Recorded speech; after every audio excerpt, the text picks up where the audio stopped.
We will now begin the Boynton Beach Community Redevelopment Agency's meeting today, Tuesday, December 10, 2019 at 6:31 p.m. Would everyone please rise for the invocation led by Board Member McCray, followed by the Pledge of Allegiance. Let us bow to the Creator and Maker of all mankind. Father, here we are once more again, asking for your guidance, but most of all, thank you for your reverence. As we go through another meeting for this great city, we ask that you would lead us and guide us in the way that you would have us to go. As we go through a season of holiday expressions, we ask that you will let us not be cognizant of the things that you have given us, but think of those who don't have as much as we have. Have us to fall in love and peace with all mankind. It is your prayer. For Christ's sake, amen. Amen. I pledge allegiance to the flag of the United States of America and to the republic for which it stands, one nation, under God, indivisible, with liberty and justice for all. May I have a roll call, please? Chairman Grant. Here. Vice Chair Katz. Board Member McCray. Here. Board Member Romulus. Present. Board Member Pensurga. Here. All present. All right. Any additions, deletions, or corrections to the agenda? I'd like to move up item 15E to after public comments. Is there any objections? Seeing none, may I have a motion to approve as amended? So move. Second. All those in favor state so by saying aye. Aye. Aye. All those opposed? Hearing none, motion passes unanimously. Legal, any updates? None, but happy holidays. Thank you. And you'll let us know if something passes in the state legislature regarding the CRAs or something gets issued. Absolutely. All right, thank you. Any informational items and disclosures by board members and CRA staff? Vice Mayor? Nothing to disclose at this time. All right. Board Member McCray? Nothing to disclose, but I'd like to wish staff a happy holiday. Thank you. Yes. Board Member Romulus? I'd like to do the same and also just say thank you, staff, for a great job well done during the holiday parade. Other than that, happy holidays, Merry Christmas, Happy New Year to everybody. And that's all I have. Thank you. All right. Board Member Pensurga? I spoke to the board members of the Community Caring Center, Nancy Flynn, Doreen Robinson, and Sherry Johnson. Also Michael Weiner of 209 and 217 North Seacrest. All right. I spoke with Tom Warkey of the Florida Surfing Museum. I met with Michael Weiner but did not discuss the two buildings. And wish everyone happy holidays and Happy New Year. All right. Seeing no more informational items, moving on to announcements and awards. Our first to 7A Holiday Parade and Light Up the Park event recap. Good evening, Board. Mercedes Coppin, Business Promotions and Events Manager.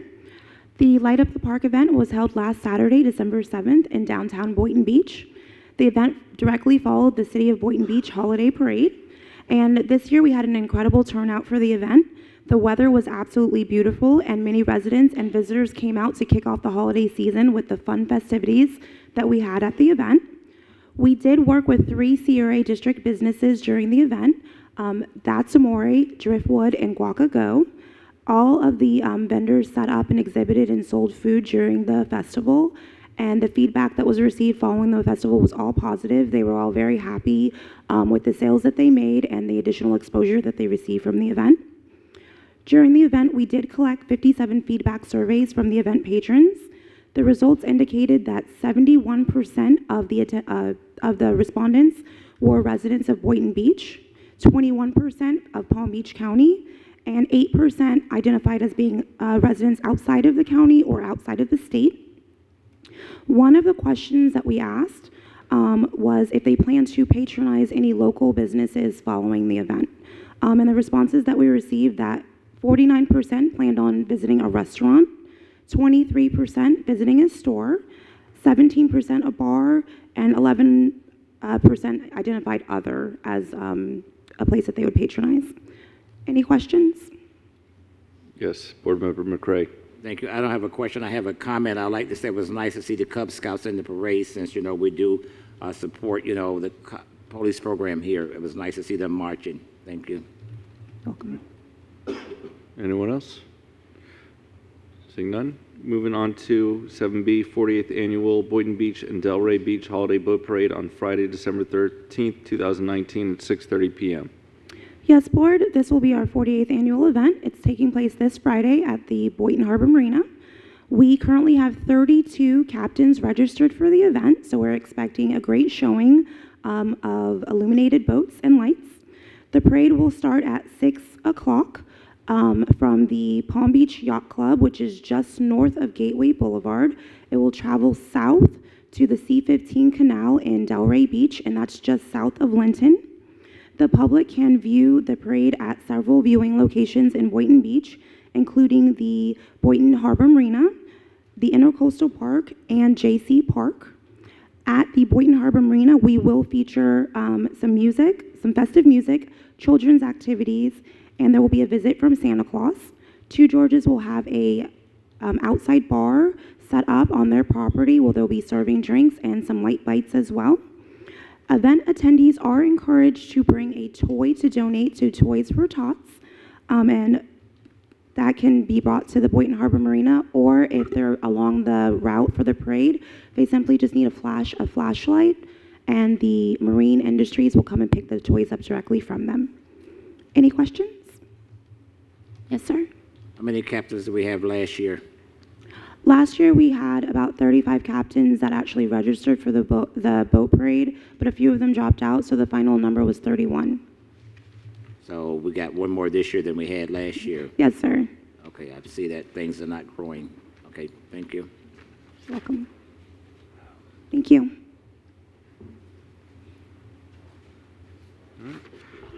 Our next item is public comments. Individual speakers will please state your name and address for the record, and will be limited to 3 minutes. A and B. Are we doing anything with that? Oh, informational only? Yeah. Does anybody have any questions? They have a public relation article associated with the BBCRA. She has a presentation. Anything to say to us? The audience is out there. Nothing? No, this is information only. This is if you have any questions about these two items.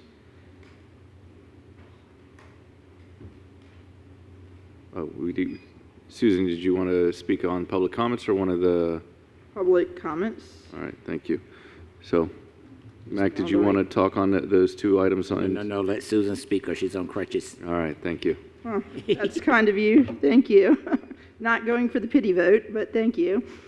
Susan Oyer, 140 Southeast 27th Way. I want to say how beautiful the Christmas trees are. They're absolutely stunning. I'm glad everyone listened. The only critique people had last year was that we could have used some color, and I think it's absolutely exquisite how they've turned out. It's just beyond compare. Somebody was driving me to work today that also lives in the city, and one of my coworkers, and we were commenting on how absolutely stunning this really is, how this sets us apart from all the other cities, and great job. The other thing is, Board Member Romulus, are you able to judge our holiday light contest in our neighborhood this year? You'll notice we have a lot more competition this year because we've had a lot of new families move in, so you're going to have a tough time this year. If you could just get your choice to me the Sunday before Christmas so I can get everything out to them. Thank you very much. And no, Board Member McCrae, there's not a good story. I was just walking down the street. All right. Thank you. Is there anyone else for public comments for items not on the agenda? Seeing none, public comments is now closed. Moving up, item 15E, which is consideration discussion of the letter of intent submitted by the Surfing Florida Museum for the event management of the Historic Women's Club, Boynton Beach. Yes, Board. At your November 12th, 2019 board meeting, the topic of the management of the Historic Women's Club of Boynton Beach, owned by the CRA, came up, and it was an item of a request for proposal or some other mechanism to solicit interest on the management of that building, or perhaps a city wanted to express some of their interest in the building. But regardless, you had requested that staff do some research on other cities who had similar buildings and their RFPs, and then bring back this at a later date. On December 5th, last Thursday, the CRA received a letter of intent regarding the management of the Historic Women's Club of Boynton Beach, submitted by the Surfing Florida Museum, and that's attachment A for you.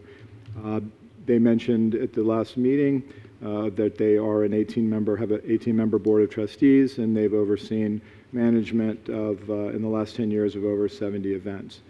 The attachment is 1, the board minutes are attachment 2, and I believe that the representative from the Surfing Florida Museum is here and has expressed his desire to do a presentation if the board so chooses.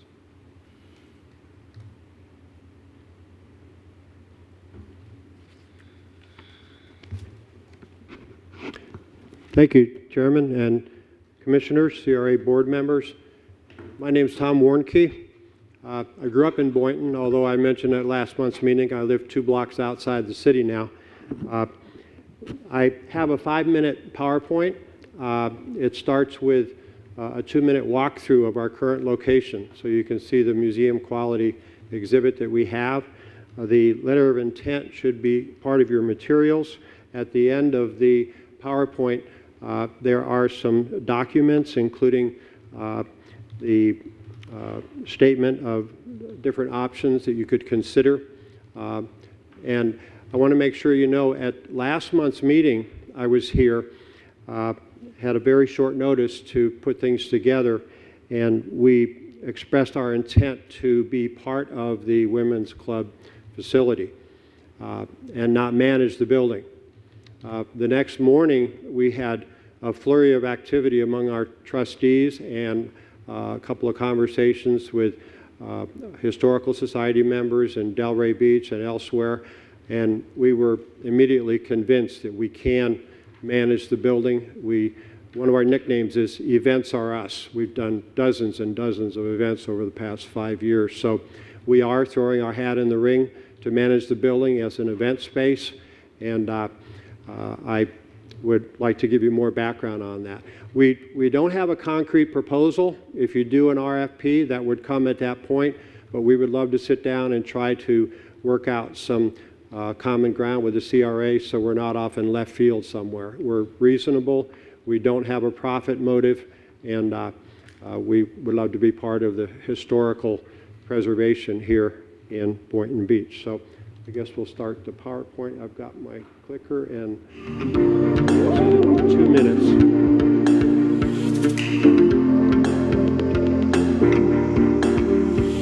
This is on our website. You can see our demographic is not a bunch of kids.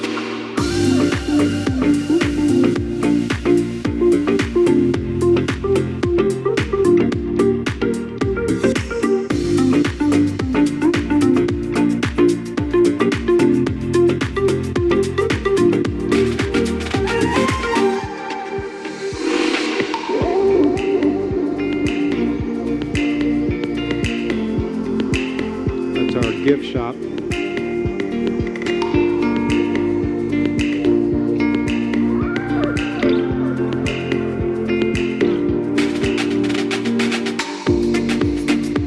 put together the panels that you see on the walls there with Florida Atlantic University, the university galleries. There's 72 storyboard panels with 8 hours of reading if somebody wants to go through it all.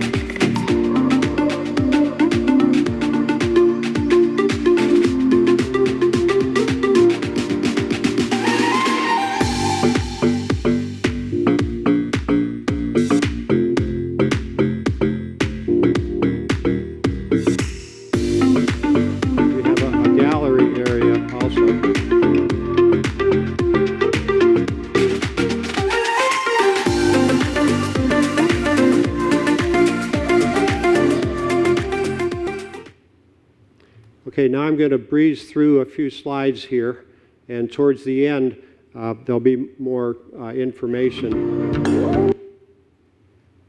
This is our oldest photo in front of the Breakers Hotel, 1919. exactly 100 years ago. 1937 at the the Worth Avenue Pier. Here's our hero, Duke Kahanamoku. He is the father of modern surfing. Although he was discriminated against when he went to the Olympics and won 2 gold medals in freestyle and set new world records. This is one of our local heroes in high school building his first surfboards, Ron Heaviside from Nomad. This is our original Boynton Inlet Bridge. This is the club I started with the logo based on the original bridge. This is the way the casino building looked when I was in high school. This is at Boynton Beach Oceanfront Park. And then things got tough. Delray almost banned surfing. Ocean Ridge tried to ban surfing. Town of Palm Beach did ban surfing. We had to go to court. We had a respectability problem among some of the blue hairs in Palm Beach. They decided they didn't want surfing, so they outlawed it. We sold these bumper stickers for $1 each. Our case went all the way to the state Supreme Court, and we won. So that discrimination was something that we had to fight against, but we were organized, and we won the fight. These are some of those principals back then. Now you can see they're all gray hairs, including myself. This is Boynton Beach Oceanfront Park in the 60s. And now we'll move more into, these are the 4 original founders of our museum, originally called the Palm Beach County Surfing History Project. Now we have 18 on our Board of Trustees. This was our exhibit in Delray for 18 months, and there was a photo we took with the mayor at Delray at the time. And these are Palm Beach County surfing pioneers that we honor in the museum. These are Palm Beach County surfing champions. There's 2 pages of these. 2 weeks ago, Izzy Gomez won her 5th world title surfing on a stand-up paddleboard. And Carolyn Marks is representing Florida and Palm Beach County in the Olympics in Tokyo this summer, one of 2 American women going to the Olympics. She lives in Melbourne Beach now. This local author, Paul Aho, wrote a book based on our exhibit called Surfing Florida. And that's Paul. He also directed the Armory Arts Center for many years. This is one of our local heroes, 7 years old, winning his age group at Boynton Beach Oceanfront Park. And these are the interiors. It's hard to see, but the bottom right shows our gallery area. The top right shows some surfboards against movable walls. We want to have a convertible space wherever we are, and those movable walls really help. This is a cystic fibrosis event in the museum this year, one of the best events we've had there. And we have a big mural on the wall. This was our first event 11 years ago at the Community Foundation.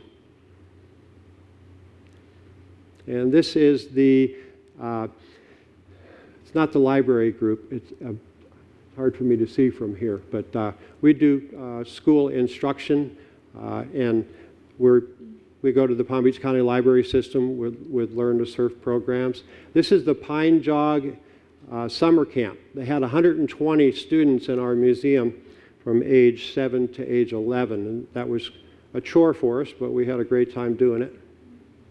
This is James Whelan in our tube. We've taken this tube to about 15 events now. It'll be at the Boynton Beach Earth Day event and the Ocean Ridge anti-plastics event in March. We had it at Sunfest. The message is keep plastic out of the ocean. That's me at Oceanfront Park during a surfing contest that I ran there. I was a volunteer director for 40 years doing surfing contests here all over Florida. This is Boynton Inlet during Hurricane Sandy. And now we're down to the graphics. I've got 5 copies of these last few pages for each of the commissioners. These are some critical considerations that we hope would be in an RFP. Things like local community support, having some sort of a historical exhibit in the Historic Women's Club, which also should include Boynton Beach history, and we can help do that. We've produced 150 of those panels now with help from the Cultural Council. So we have a duplicate set, and we have 10 more coming online in the next couple of weeks. The letter of intent had a typo in it. The bottom paragraph there, there's a typo in the letter of intent. It said 17 million people visit Florida each year. That's how many visit the Keys. There's actually 117 million people visiting Florida now, and 70% visit a museum. Good reason for Boynton to have more than one museum. We also believe that our pricing should be determined after consultation with the Boynton Beach Recreation and Parks Department and the CRA, and we think that it should be tiered. So organizations like the Boynton Beach Women's Club, the Historical Society should have a different setup there compared to a nonprofit or a regular for-profit. And that's everything. And that's the kind of quality waves we had 3 weeks ago. It doesn't happen very often, but we get the best quality waves on the whole East Coast.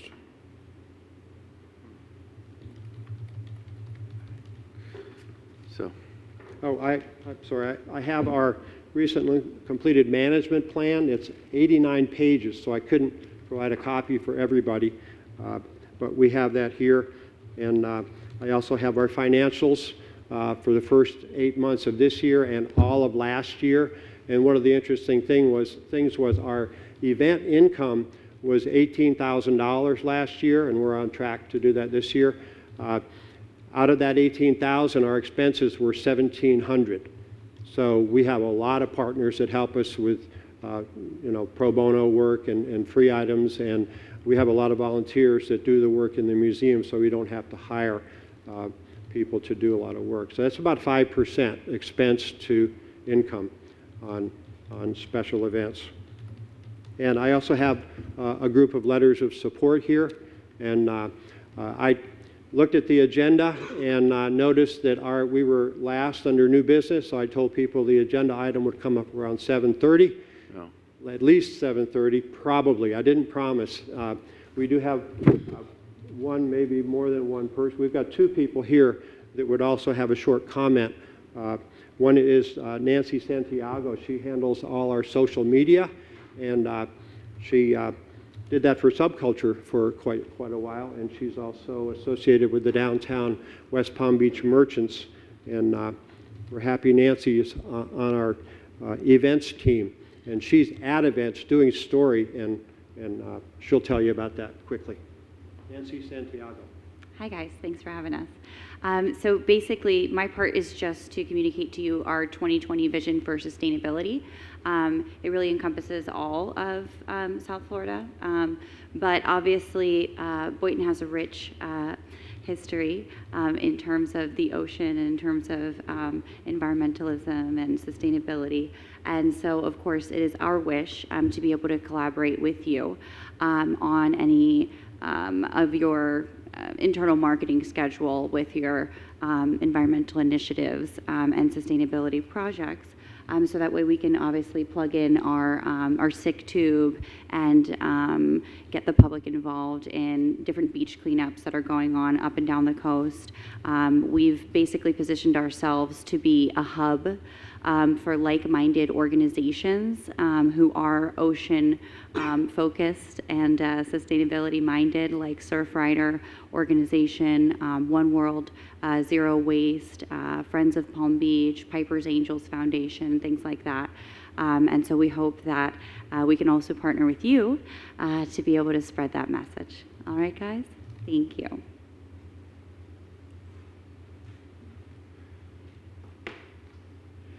Good evening. My name is Barbara Reedy. I'm the first vice president of the Boynton Beach Historical Society. We would be in support of this idea, and we would be happy to assist the Surfing Museum in whatever manner we could assist them. The Historical Society has never had a home, so we've never had a place to put any of the artifacts that we did have. So the city has been in custody of any artifacts that we did have for ever since 50 years we've been in existence. So certainly there would be artifacts from the city archive that we would be happy to see out and on display as well. So I don't think it's a bad idea. Thanks. Thank you. Good evening. Chris Simon, 222 Northwest 1st Avenue, Boynton Beach. And I'm here as a citizen, as well as a citizen of Boynton Beach, as well as a volunteer of the museum. And I think that this is an interesting concept that's being presented to you this evening, and a unique type of tie-in with the history of the Florida surfing environment, as well as the building itself, which is a historical component of the city of Boynton Beach, and which also ties in with the Women's Club and potentially the Historical Society of Boynton Beach as well. I think there's a nice collaboration of history and opportunity to kind of bring to light a lot of different aspects within the city of Boynton Beach. The organization is an entity unlike other types of event management companies because they have a little bit more to offer, a unique aspect, and they can present a presence within the space of 7 days a week, making it available to tourists, to citizens, to community groups, to youth organizations, to health organizations, and you name it, just giving these other entities a space to be able to hold programs, educate about the environment, about the ocean, about the history of Boynton Beach, the surfing aspect of Boynton Beach, as well as having the capability to provide the event management support that the CRA is potentially looking for. The city of Boynton Beach is at a very unique time right now, and an interesting time to be able to seek out or investigate opportunities for the city of Boynton Beach in this time of kind of redevelopment. You're really like looking into this downtown area and as a hub, and really looking for a way to remodel and reshape the downtown Boynton Beach. And I honestly think that the integration of unique entities such as the Florida Surfing History Museum is something that will spark interest to people in the area, and would help attract people in a different way.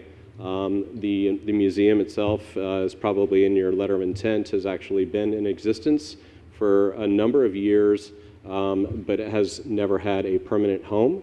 It's actually been in it's resided in 3 different locations throughout Palm Beach County, which is presented a couple of situations over the years where some people might be attending an event or planning to attend an event, and they've actually shown up at the previous location because Google Maps or the internet has actually steered them to the previous location. So having somewhere that they can look to as a long-term lease or a long-term home for the museum, whether it be 2, 5, 10 years, is a benefit to the museum as itself, and which you may consider as this museum and history are aspects that culture needs to visit and revisit and remind themselves of their past.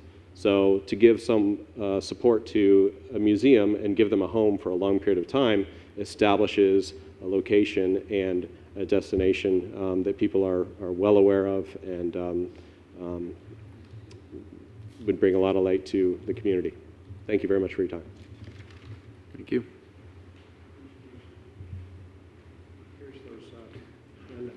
I'll give them to Bonnie. So, Board, did you have any questions, comments? Board Member McCray? Thank you. Mr. Walker, you can come back to the podium. The gentleman that just spoke said that you all was in 3 locations previously. Right. Give me those locations and how long you were at those locations. Okay, we found our first location when we had an event at the Delray Beach Historical Society. I believe you may have seen some of our exhibit down there. At that opening, it was an outdoor reception. We had 450 people. One of those people was Matt Gracie, and he's expecting to speak here at about 7:30 or but anyway, Matt offered us his property on US 1 in Delray. Mr. Warren, excuse me. Just tell me, in Delray Beach. 18 months. Thank you. Okay. What was the next one? Then he found a long-term lease for the property, and we moved to Lake Park. We leased in a strip center there next door to the Kelsey Theater, which was a great location, but it was less than 2,000 square feet. After being there a year, the CRA in Lake Park had pretty much promised us our own freestanding building for $1 a year on a long-term lease. They wanted us downtown there. The CRA noticed it. We were given the thumbs up by the selection committee. We got a higher score than anybody. And at the meeting where the CRA was going to vote to certify us as the new tenant, one of the other people or entities that had their proposal in said the city did not notice it correctly. And there were a couple of mistakes, and the city attorney agreed they're going to have to start the process over. Our lease was up a couple weeks after that. That was when West Palm Beach became available, and now we've been in West Palm Beach for 14 months, and that's a big space, 8,600 square feet. So that's the brief history of how we wound up with 3 locations, and we've never had more than a month-to-month lease. So it's really hard to plan a gala or something in advance. Okay, I'm going back to Lake Park, sir. When the CRA promised you all, 1 year, $1, whether it was noticed or not. Okay, and then when it got out to be noticed, I'm just saying, why did they not select you all? This is what I'm trying to get some information. Well, the committee selected us. The CRA couldn't vote because they hadn't followed proper law. So they said they would have to start the process over. It would be a minimum of 3 to 4 months because they had a 90-day RFP period. And we didn't have a lease. They already had a new tenant for our property at that point. We put all our eggs in one basket and it didn't work. So that was our mistake. Okay, you answered my question. They gave me all a 98-day. I'm just saying RFP. Okay, thank you. This question is for Mike Simon. Okay, for the historical Boynton Women's Club, or whatever we want to call it, how much money have we invested in that?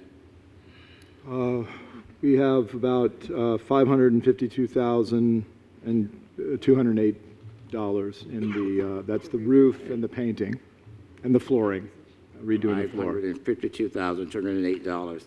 Now, let me ask you another question, Mr. Simon. Are we going to consider other RFPs, or are we just going to stick with this one? I'm just saying the process is still open. That's the way I see it. I'm just saying, it's nice that they came in, but somebody else might come in. Yes, sir. That's for the board to decide. While it's a procurement issue, I think that Tara has some weigh in on the acceptance of a letter of intent for management services. But I think in either way, the way to solve that would be to do an RFP. So I think that this is going to be supported as a formal RFP process. If they're in search of the management of the building itself. Okay, thank you. Let me hear from legal. Yes, I think Mike summarized that well, but I'll add to it. Recall, we've been telling you all year about the lovely changes to the CRA statute that occurred last year. With that said, we are now under a different procurement, and these are management services that are entangled in this letter of intent, in addition to the relocating their facility there. So my recommendation would be, if you're seeking management services, that you do a formal RFP or give staff direction to put out an RFP for management services. And then if this is a response, they could submit a response with everyone else.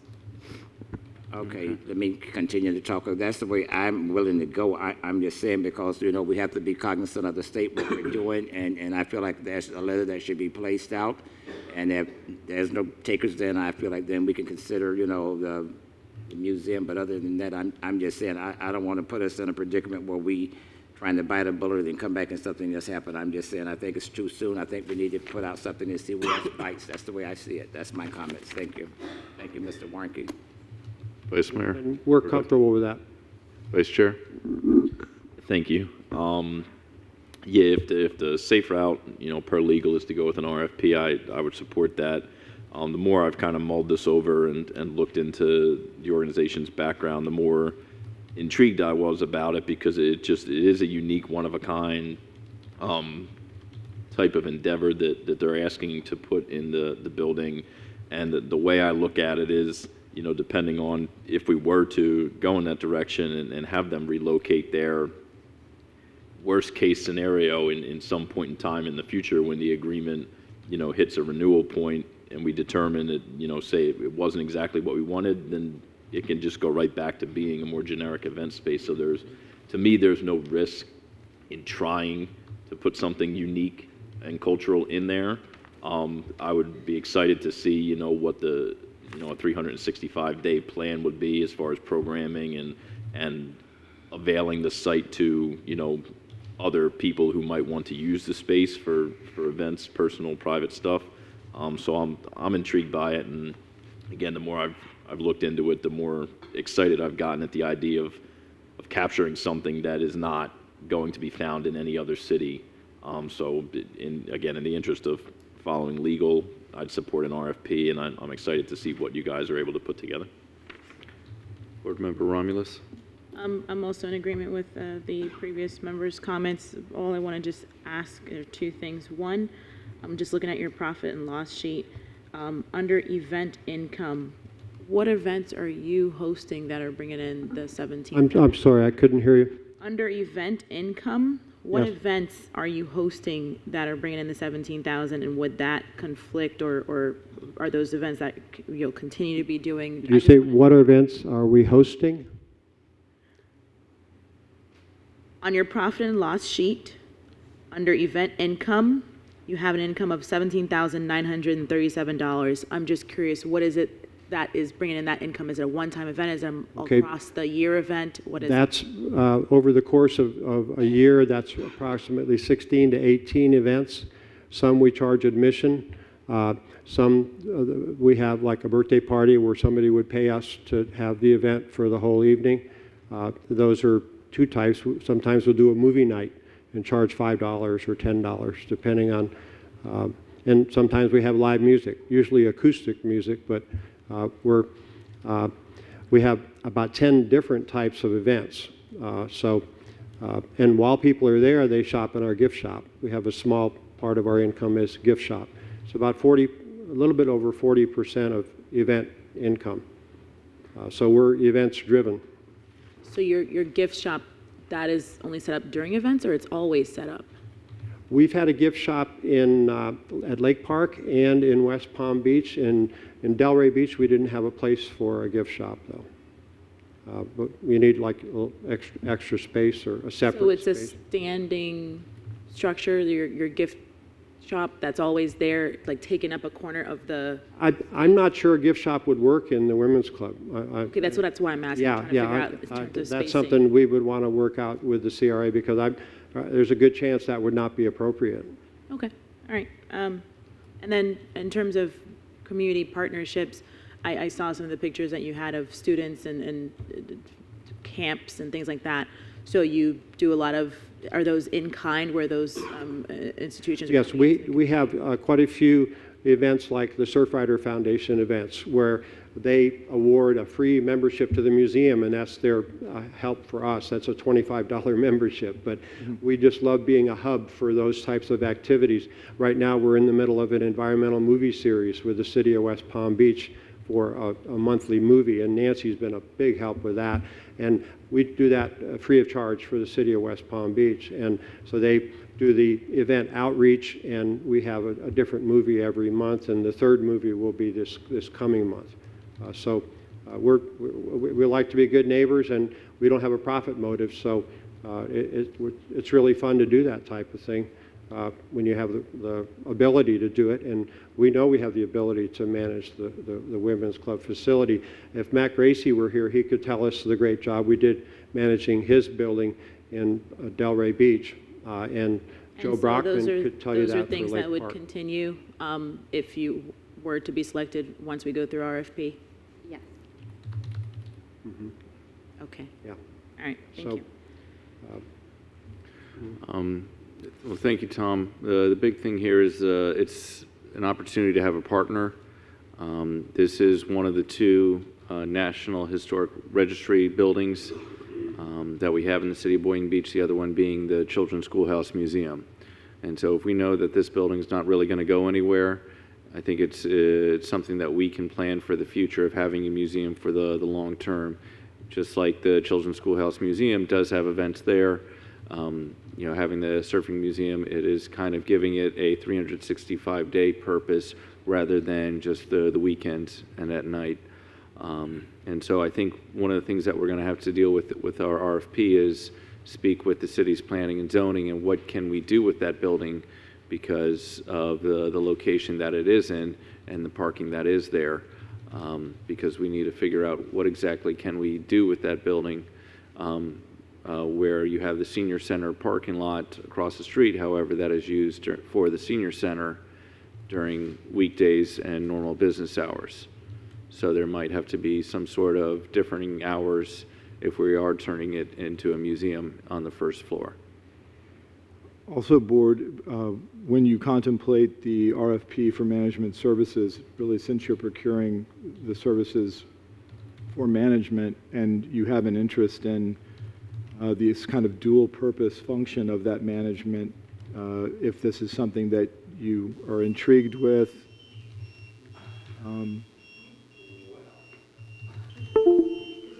Get your hand off me.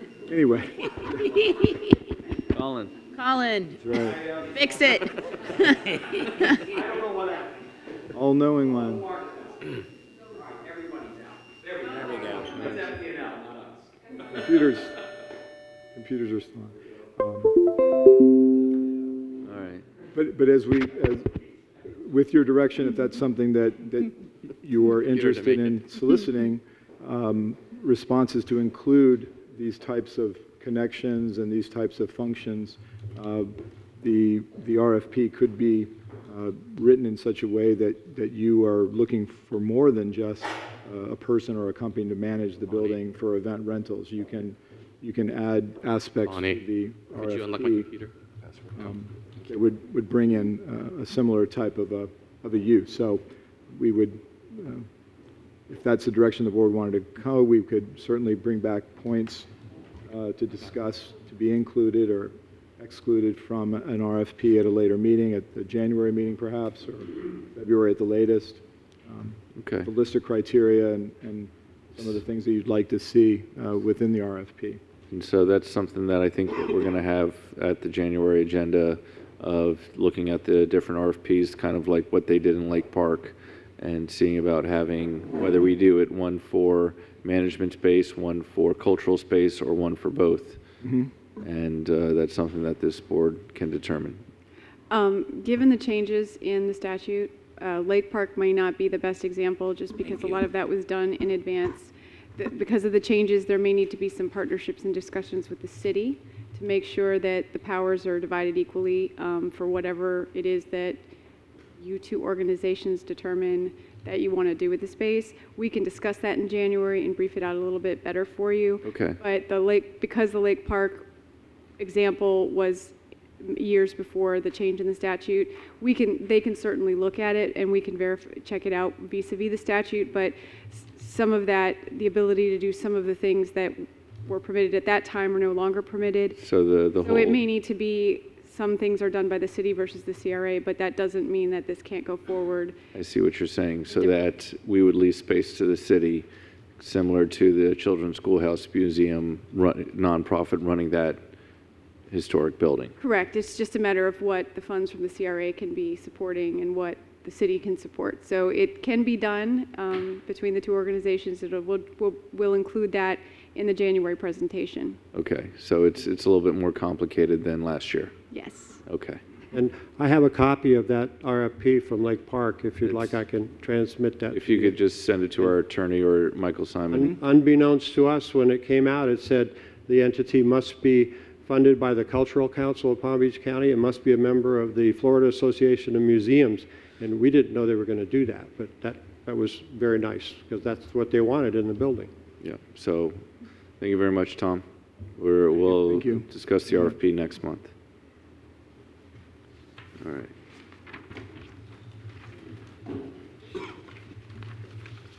Moving to CRA projects in progress. The 8th annual Boynton Beach Haunted Pirate Fest and Mermaid Splash recap.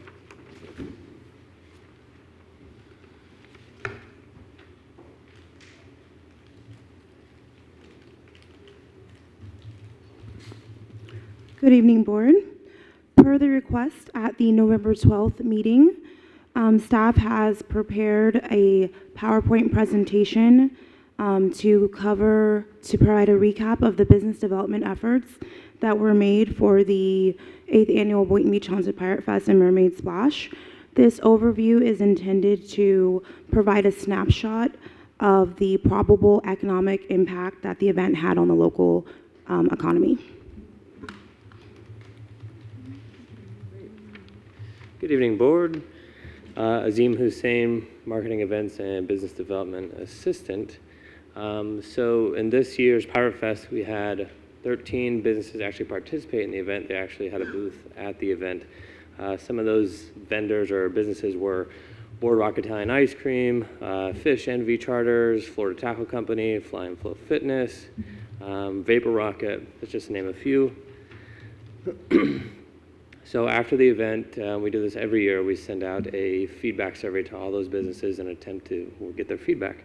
So this year of those 13 businesses, we had 10 of them actually complete the feedback survey, and the results basically indicated that average sales of those businesses over the 2-day festival was approximately about $900. I know some of the businesses also indicated to me that they did receive quite a bit of leads that would help them for future business as well. 40% of the businesses that participated at the event were there to help increase their exposure. 60% that participated were there to help increase their sales and increase their exposure. 100% of the respondents indicated that they successfully achieved their goals for the event. 100% of the respondents also indicated they would participate in future CRA events, and also that they would recommend participation to other businesses to participate in future CRA events.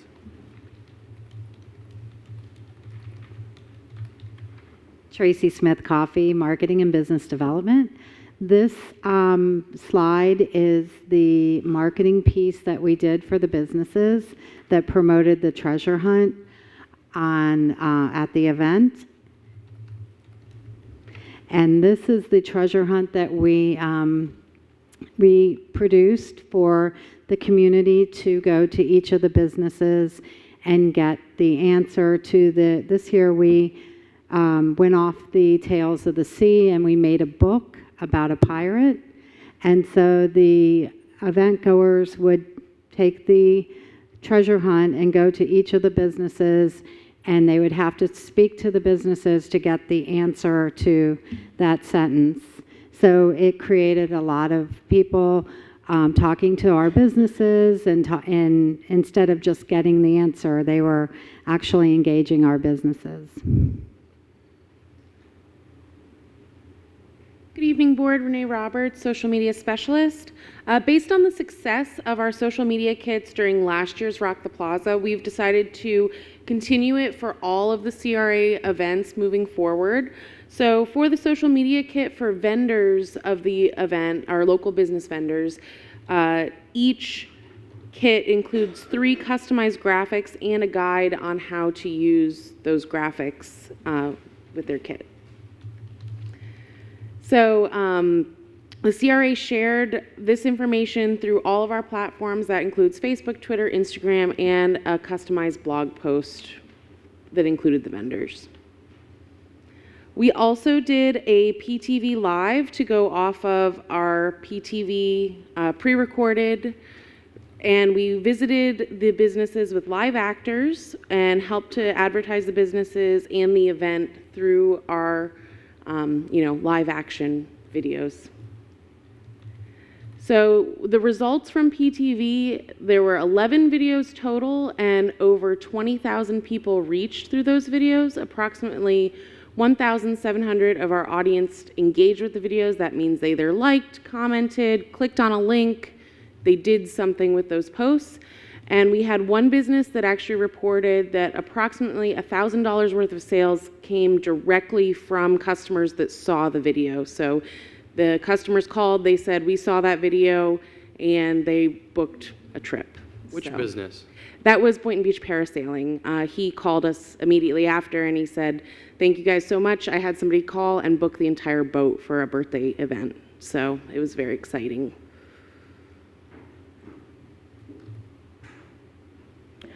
One of the things that we introduced this year was a new initiative called the Community Partnership Program. This was basically an initiative to attract businesses who were not able to participate at the event as a vendor. We've heard from businesses in the past that they just are not able to leave their storefronts for 2 full days to attend the event, that they don't have the staffing, that the timing is just off for them. So we tried to engage other businesses within the CRA district through our community partnership, which was basically to promote their branding alongside some key marketing pieces that we distributed for Pirate Fest. So their logo was displayed in some key newspaper ads, on our Every Door direct mailer, and also on the event program. And Renee did create the social media kits for the community partners as well. And they had received exposure during the event. They received shout outs from the main stage during the event, and they were also, for the community partnership, we asked them to provide us in exchange for the marketing with $100 in gift certificates, which were given back out to the community to encourage people to actually visit their storefronts. And we did have 10 community partners.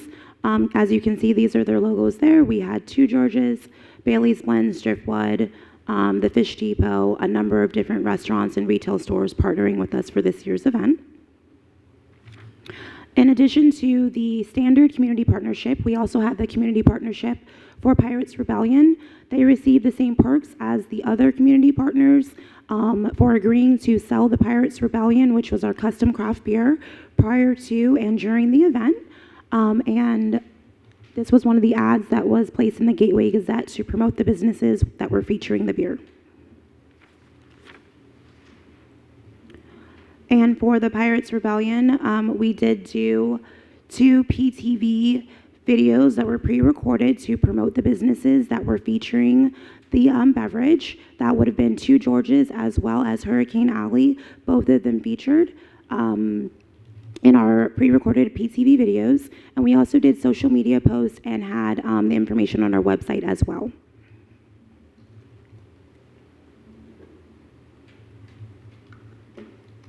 This slide is the marketing initiative for the event, and we included the community partners on the event poster and Every Door Direct, which reaches out to the Western community, about 10,000 homes. Also, we included the community partners in the Sun Sentinel ads and also the Delray newspaper ads. This slide shows the event program and map. Tracy. Yes, Board Member McCray. Thank you. You didn't do anything in the Palm Beach Post? No, the Palm Beach Sun Sentinel is our sponsor, so we can't have different newspapers. Yeah, they have to stick with one. And they've been our sponsor for the past 3 years. Also, this is the shout outs on the main stage for the community partners, encouraging the event goers to stop by the restaurants after the event at Two Georges, Banana Boat, Fish Depot.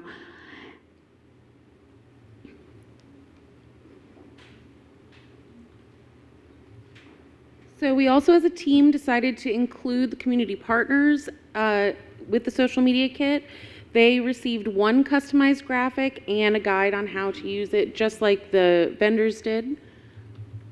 And these are some examples of how the social media kit was used throughout multiple platforms by our actual businesses. So it was really good to see our businesses using what we gave them, learning about how to market themselves on social media.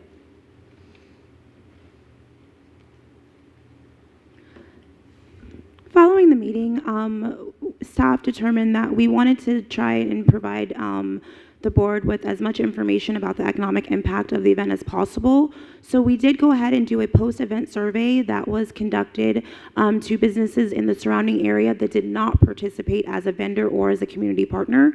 We reached out to several businesses and we were able to get back 17 responses. Out of the responses, we found out that 53% of the businesses saw an increase in foot traffic and or sales during the event weekend. And 47% said that they were not able to actually account for any fluctuations based on their year-to-year data.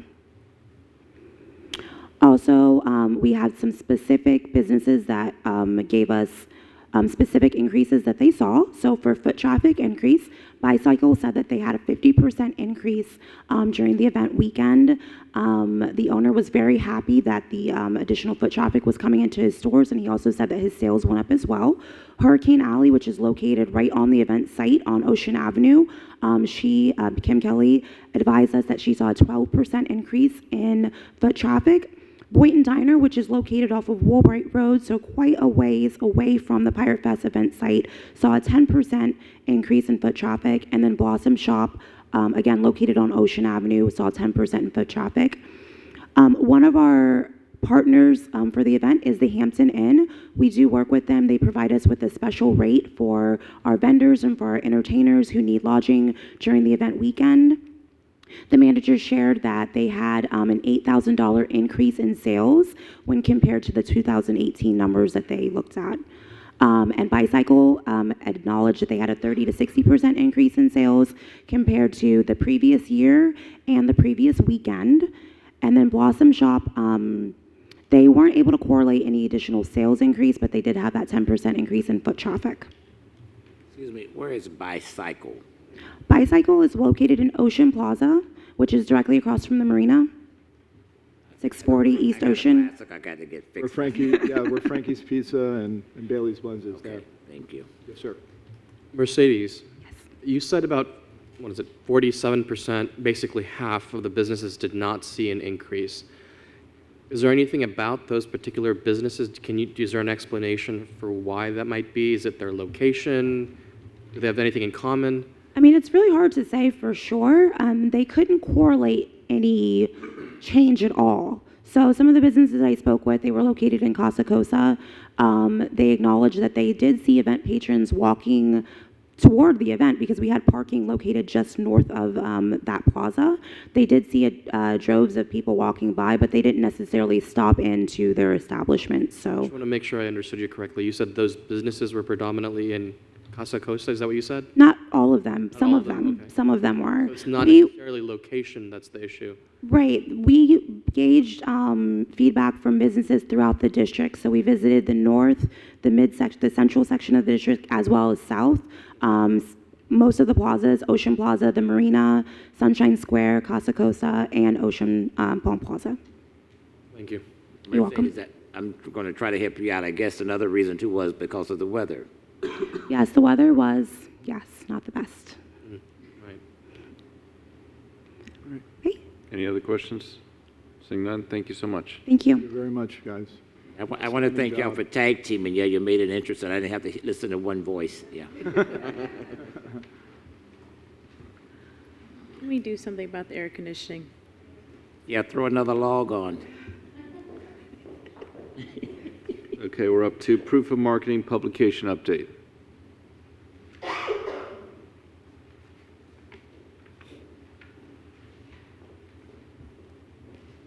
I asked for 10B.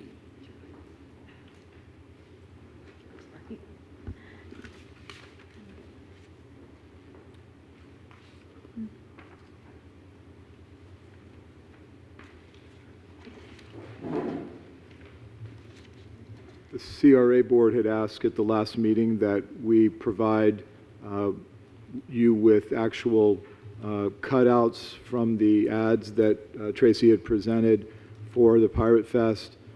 Here on the screen is one of your attachments. A through D is an image of our I-95 billboard at both the north and south locations.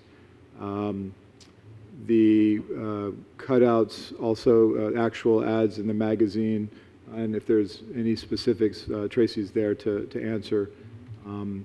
So in the past, we might show you the image outside of the magazine itself, and this way you can actually see it in the book, which is fine. It's a great way to show how it looked as the finished product. Right, I was the one that asked for that, and thank you, because I really want to see the Delray Beach paper that said the holiday parade, because I made mention of it. Yeah, you did well. That's all I wanted. I wasn't questioning whether it was done or not. Thank you. I'm good. Thank you. It's a good way to show the final. That's great. All right, good to do it. Item 10C, CRA Marketing and Business Development Project Update. Good evening again. Just briefly, I just wanted to give an update on the social media video ad campaign.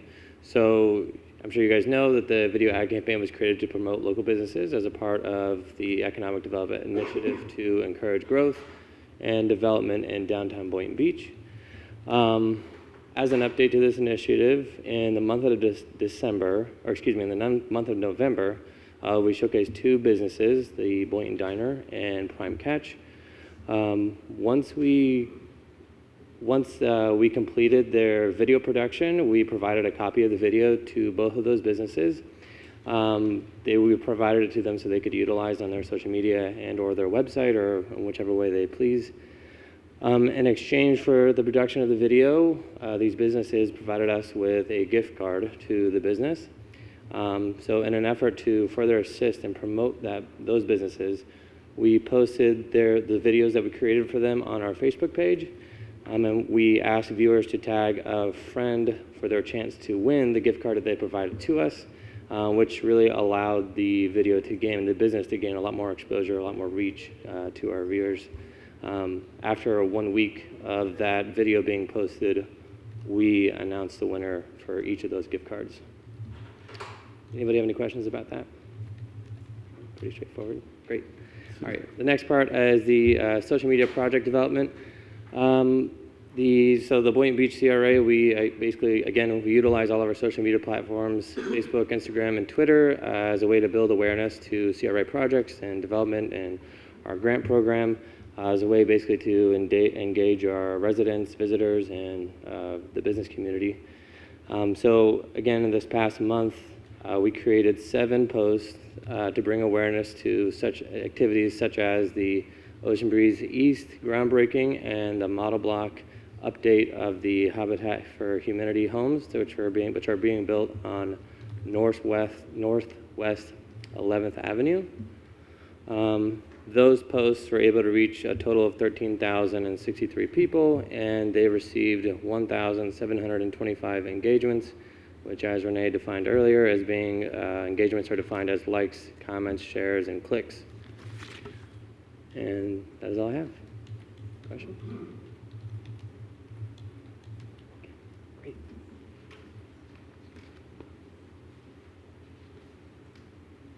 All right. Excuse me. Yes. Everybody, it's warmer outside. That's why Colin is sitting outside. He's freezing us. Thank you. Moving on to item 10E, Palm Beach County Housing Authority Project Update. I think we're on D? D. All right, excuse me. D. CRA Economic and Business Development Grant Program Update. Good evening, Board. Bonnie Nicklin, Grant Manager for the CRA. This item is being presented as an update of the Economic Development Grant Program. This fiscal year, we began with grant funding of $453,162, and pending grant approvals tonight, the remaining fund balance would be $275,898. Also in the month of November, 5 businesses located within the CRA boundaries received business tax receipts, and those are listed on the screen. And if you have any questions. Thank you. I have a quick question. So these 5 that have received their BTRs, have they requested any grant money? Are they applied? Or that is still in the works? I have not heard from any of these businesses as of date. All right. But can reach out. Bonnie? Yes, ma'am. I remember we discussed doing outreach to local businesses like the second they've filed a BTR for us to inform them that these grants and opportunities are available. Are we doing that? Yes, ma'am. Renee and I work together in partnership to reach out to these businesses. So second you know that the BTR is issued, you're reaching out or sending some type of postcard and letting them know that these grants exist, yes? I'm sorry, I had a hard time hearing the end, but yes, we reach out to them when we get the BTR list. Got it. Thank you. All right. Any other questions regarding this item? Seeing none, moving on to 10E, Palm Beach County Housing Authority project update. Yes, Board, on November 14th, 2019, Mr. Larry Greenberg, the Chief Development Officer for the Palm Beach County Housing Authority, advised the CRA staff that the Housing Authority would be submitting a special application center request to HUD for permission to dispose of the Cherry Hill vacant lots through a competitive process, which essentially places those lots for sale under a open market RFP type of a scenario. And Mr. Greenberg said that he would let CRA staff know how that process is going and when to expect that those properties to hit the market. So he had told us at our last meeting with him in the end of October, beginning of November, that is about a 120-day process. So we have on our calendars a date set aside to remind us to contact Mr. Greenberg and stay abreast of that process. We'll keep reporting back to you if there's any change. All right. And so he confirmed that he sent the letter to Department of Housing and Urban Development to dispose of those properties? He has not confirmed that he has done so, nor did he provide us with a date that he had to have the application to HUD, but that the special application process was about a 120-day process. But we can find out more details from him and report. So I know that their meeting, I looked up their website, the meeting is December 20th at 8 a.m. over at one of their properties. I will not be able to make it, so I don't know if someone from the CRA, because otherwise I don't know if you can, because they normally don't print out their agenda ahead of time. Okay. So unless you're there, you don't really know what's going on. Very good. Any other questions or comments from the board? Seeing none, moving on to 10F, fiscal year 2017-18, closeout for the nonprofit organization grant agreement with Habitat for Humanity South Palm Beach County. Yes, good evening, Chair and board members. This item, TWE shut for the record, by the way. This item is just an update and a closeout for last year's grant. Habitat for Humanity received the grant to build new units as well as maintain and rehab existing units for families that are eligible. Their report in attachment 2, if Bonnie could go to that, has all the results, less the complicated invoice and stuff that you saw last month. So we're just reporting that they have finished one villa, 2 units. Most of you have attended there at the ribbon cutting or the grand opening for the 2 families. It's located on Northeast 2nd Street. Also, part of your $40,000 for the grantee. They also painted or repainted 6 affordable housing units within the CRA area and conducted home ownership, home building maintenance education workshops, as well as the leveraging of the volunteers, both private, public, and nonprofit through nonprofit in-kind or donations of time. Mr. Mo Abdallah is here. From Habitat, if there's any questions. Just a note on page 5 and 6, actually, it's there as part of the grant agreement. We had to have a financial statement review to make sure that our money is leveraged correctly with their dollars and donations. That detailed the whole grant cycle. So Bonnie, if you could go to page 6 of that attachment, you will see the board had also requested that staff get the actual cost of these units back in March of this year. Habitat has provided that. If you look at the second column, the total cost for the project is $263,689, and that was leveraged with our $40,000. And the project cost that were submitted was $91,832. So we were able to leverage it almost probably about 6 times of what we put into it. So that is helpful, and we asked the grantee to also break it down to the different building components for the new homes, as well as listing the critical repairs that were done to those units. So with that, the grant has been processed, and payment will be received at the next check cycle. All right. Thank you. Our next is consent agenda. Would anyone? I'd like to pull D, E, and F, please. All right. May I have a motion to approve the remainder of the consent agenda? So moved. Second. All those in favor state so by saying aye. Aye. All those opposed? Hearing none, motion passes unanimously. I'll do D and E together. I'm going to go ahead and do D, E, and F. I just want to make a comment. That's nice to know that we have 2 businesses over. Now that's open up. You know, I'm proud of that. And with that being said, offer motion to approve D, E, and F. All right. Do I have a second? Second. All those in favor state so by saying aye. Aye. All those opposed? Motion passes unanimously. If any of those businesses are here that would like to speak, we'd like to congratulate you.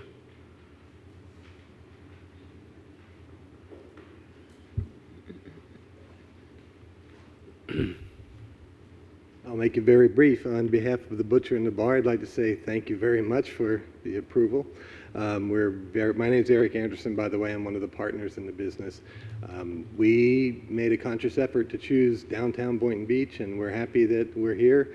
And I'll tell you, the CRA grant program had a lot to do with it, because we were looking at other cities, mostly north of here, and they just didn't have what Boynton had to offer. The other person that should get a pat on the back is Bradley Miller, who I think most people in this room know, who's a good friend of mine, who did a lot of politicking on behalf of the city. So good to have guys like Bradley in town. So, so thank you again very much. Thank you. Thank you. Since you're here, I have a question for you. At the holiday parade, how was the traffic in your place? Well, we're not open yet, so the traffic wasn't good then. Thank you. Yeah, it was.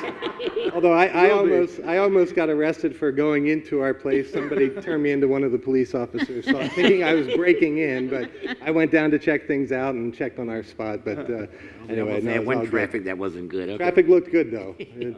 We're excited for next year. Okay. I have a question. Is this your first location? Yes. Yes. Okay. And how long have you personally been in business or done business?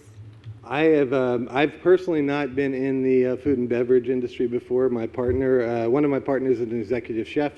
He's been an executive chef he was at the Sunday House in Delray Beach. He's at Market 17 down to Fort Lauderdale. He was at Quail Ridge Country Club. Our other partner was a bar owner in Delray Beach, bar from, I think they closed about 2009, but called Fitzy's down in downtown Delray Beach. So she was a co-owner of that. So I'm the business guy. They do all the real work. Yeah. You can't fool us, but that I'm going by the size of you. I'm just saying. Well, my point in asking is just to, again, emphasize on the fact that, this grant is created for this very purpose of allowing for, first-time business owners and local, mom and pop, you could say, business owners to operate and come into the city of Boynton Beach. So I'm excited to have you here. I'm excited to have your brand starting to operate here.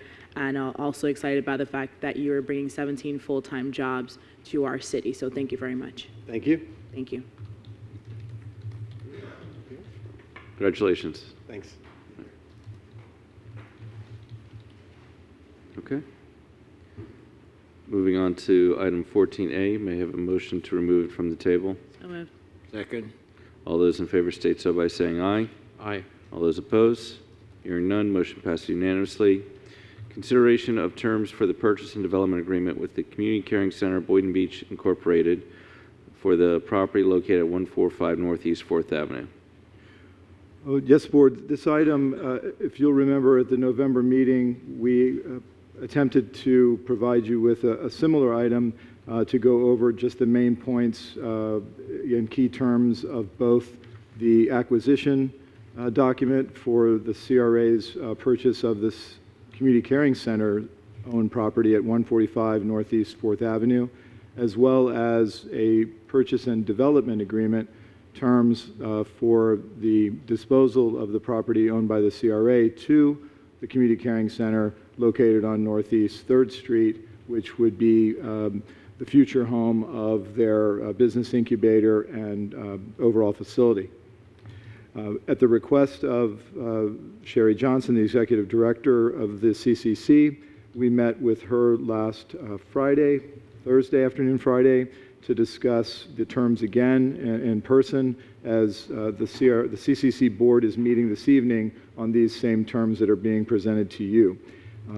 The key terms for your consideration and approval or alteration would be that the CRA acquire the CCC-owned property at 145 Northeast 4th Avenue for a purchase price of $205,000, that the CRA would provide $45,000 in financial assistance for relocation and costs associated with pre-development of their future location.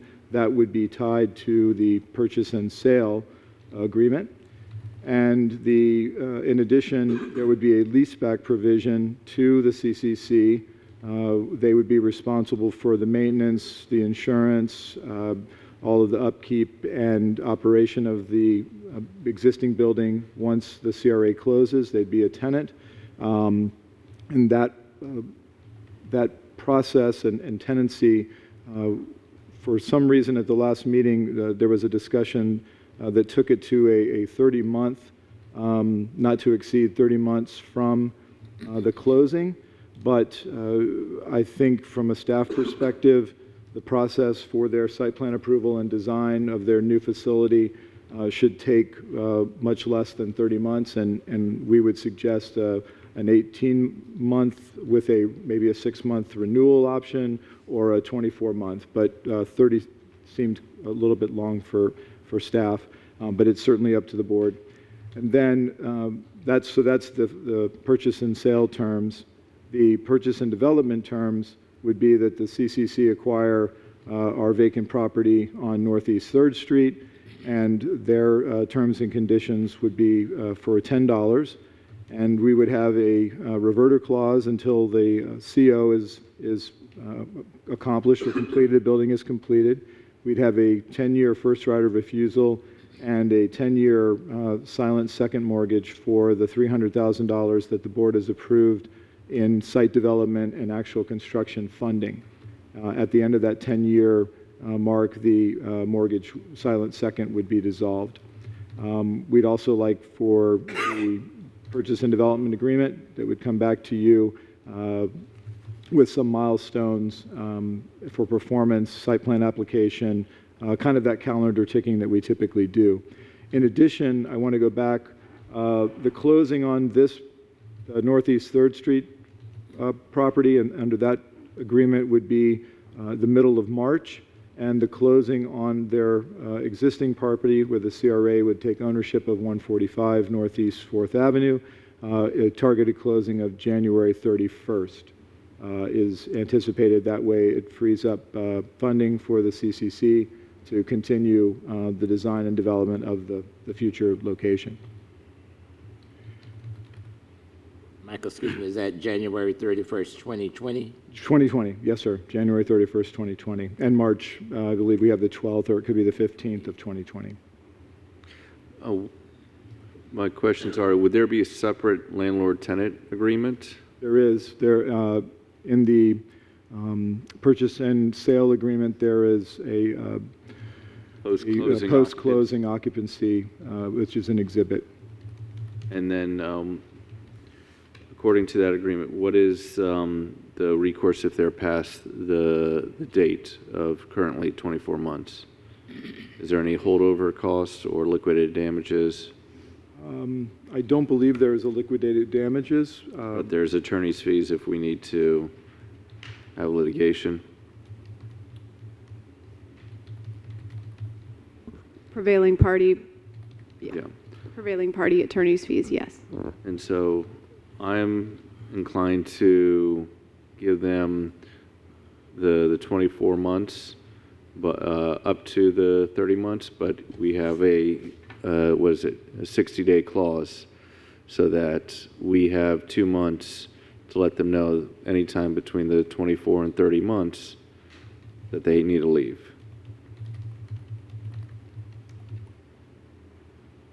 And so that way we're not necessarily extending it longer, however, without giving them notice. So if they know that it's month 22 and we didn't say anything, they'll have that extra 60 days. But if it's 24, if it's month 24, they'll have to be leaving within 2 months. Okay. And that way we have some sort of case because of what the executive director told me is that we may need that property for the utility work as part of the cottage district. And so we're not giving it any longer than what they're asking of 30 months. However, we do have the option between 24 and 30 months to give them 60 days notice. Yes. Board Member McCray, I'm sorry. Thank you. The total for this project is $1,362,825.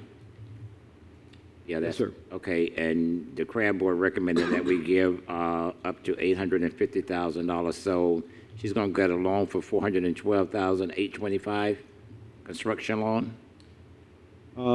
Yes, sir. That's their intent is to utilize our $300,000, a first mortgage in the range of $700,000 to $800,000, and then their capital fundraising would be the cash equity to make up the difference.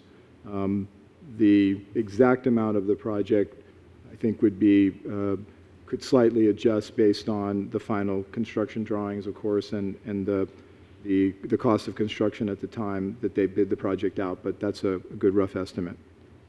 I need to ask a question from Sherry since she's here.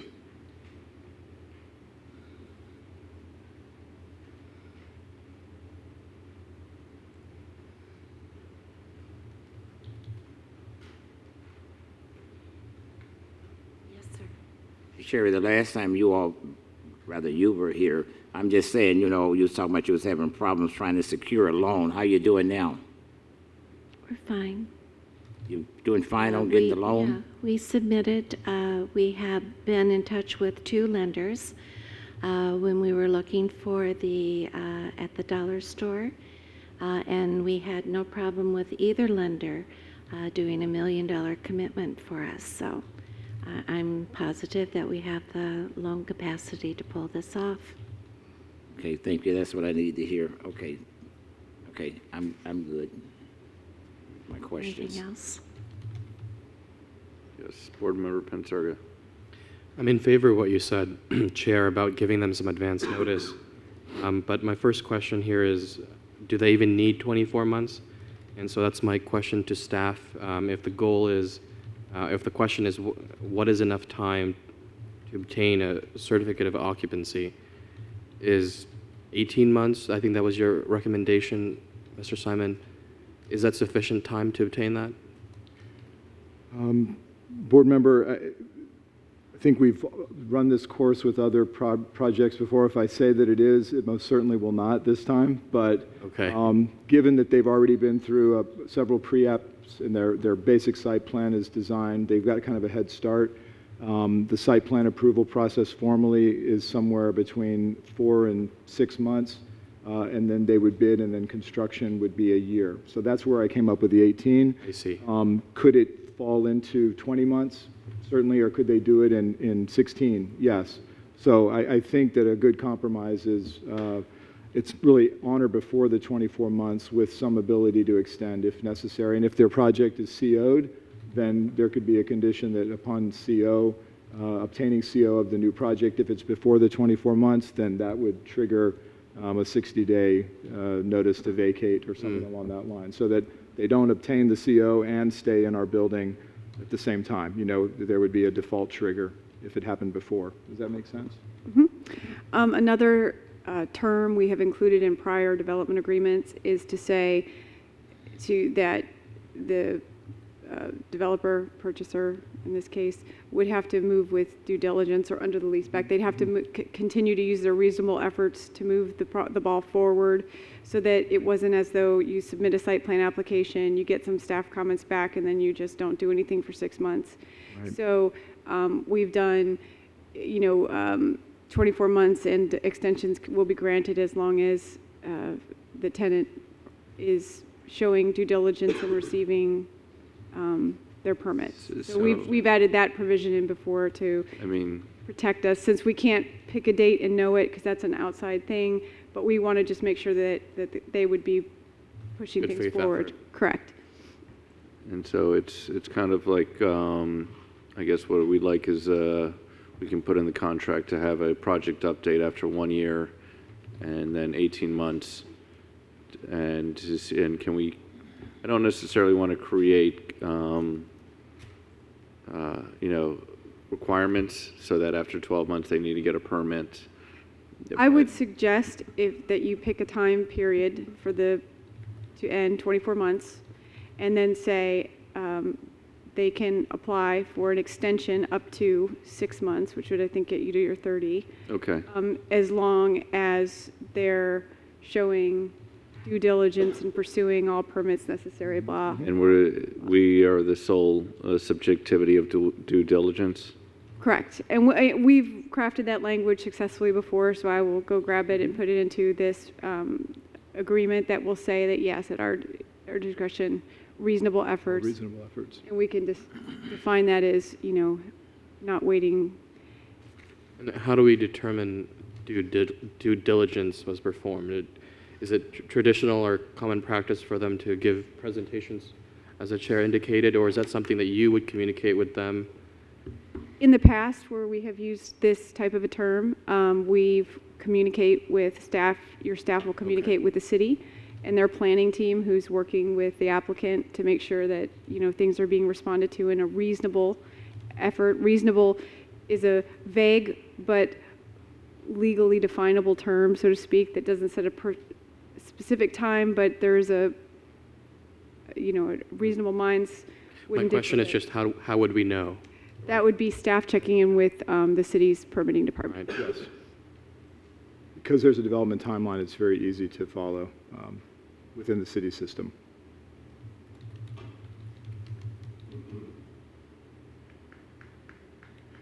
My question for Michael is, how much money will we be having to put out for this project? In total, it would be our acquisition of the property. So we gain the property for $205,000, and then if you combine the $45,000 and the $300,000, you would be expending $345,000 in site development assistance of the new location on your existing lots, which have an appraised value. I think it's in the $80,000 to $110,000 range. So if you looked at the cost of the land as well, then it's about a $445,000 investment, as well as obtaining a piece of property for $205,000. And then also we would be doing the road from northeast. Yes, sir. 3rd Street. In addition to this project, we have an adjacent project, which is the construction of Northeast 3rd Street. Would they be building the sidewalks on their property, or is that something we would be There'll be building? sidewalks on both sides of the right-of-way, within the right-of-way. We don't need any of the property on the west side. And I believe they will have to provide a 5-foot easement in order, or dedication, to get the sidewalk on the south side. But either way, there are sidewalks that wrap the site, whether within the right-of-way or within the property. And the final design of that road would come to the CRA board once we've obtained that from the engineers so that you can see the layout before it goes to construction. We're working with the city on that now. I have another question. The Sure. CRA board recommendation not to exceed $850,000. So the community caring center will be going out for a mortgage of $412,825.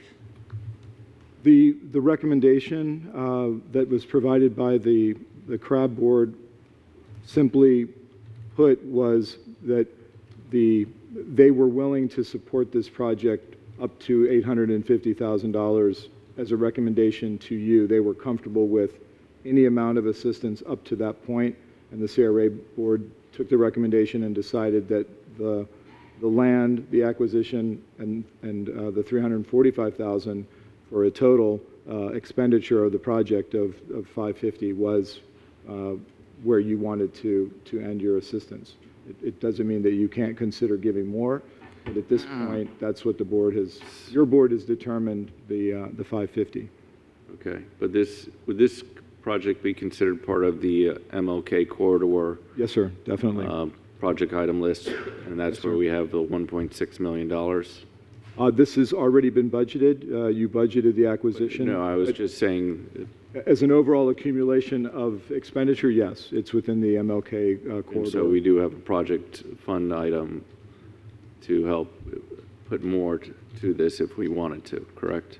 If you wanted to, yes. But you have already funded in this year's budget the road, and you have funded the acquisition of 145, and you have funded the assistance of $45,000, and you've funded the $300,000. So within your budget approved in the end of September, you are, if the numbers stay the same and the board doesn't change them, you are fully funded with line items within the budget, in addition to your MLK corridor line item. Okay. What's that total, Michael? The MLK corridor line item is $1.9 million. How much? $1,900,000. Okay, let me say it another way then, so you follow me. Those figures you just gave us, what did they just total up to? They total $550,000 All right, that's where I'm at. Okay, $550,000. for the CCC project. Yes, sir.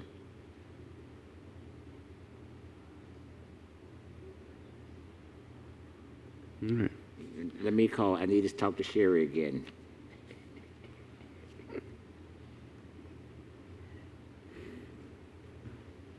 I wish I kind of sit close until we finish. I'm just saying, Yes, sir. How much money are you all trying to go out and borrow? I know you're trying to go out and borrow zero, probably, but It would be lender. nice if we could get in mortgage-free. Is that what you're asking? Say it I'm again. sorry. I didn't quite understand. Say what you just said. It would be nice. It would be nice if we could get into that project mortgage-free. It sure would, but I don't think so. All right, not for me. Okay. All right. So we have, do you need two motions for items option one, or which includes A and B, or was that, I would prefer separate motions on each of the contracts, okay, which A is one and is the first, the purchase of the existing property, and option B is the contract for sale of Northeast Third. yes. The CRA. Okay, and then the other thing I'll ask the board is if we want to include those new terms according to our attorney. On your agenda backup, the option 1A for the purchase agreement of 145 Northeast 4th includes the $45,000 in relocation. What's not listed would be the time frame in the lease back provision that we discussed. So you need to determine that in the motion. Okay. Board Member McCray. Thank you, Chair. My question is, anyone that can answer this, if we do option A and B, what is the total amount that we're dispersing? That's what I need to know. $550,000. Okay, Okay. good. And so I'll request a motion for option A to include a 6-month extension showing due diligence according to the language approved by our attorney. Motion to approve. Do I have a second? This is 6 months after the 24? With due diligence. I will second that. All right, thank you.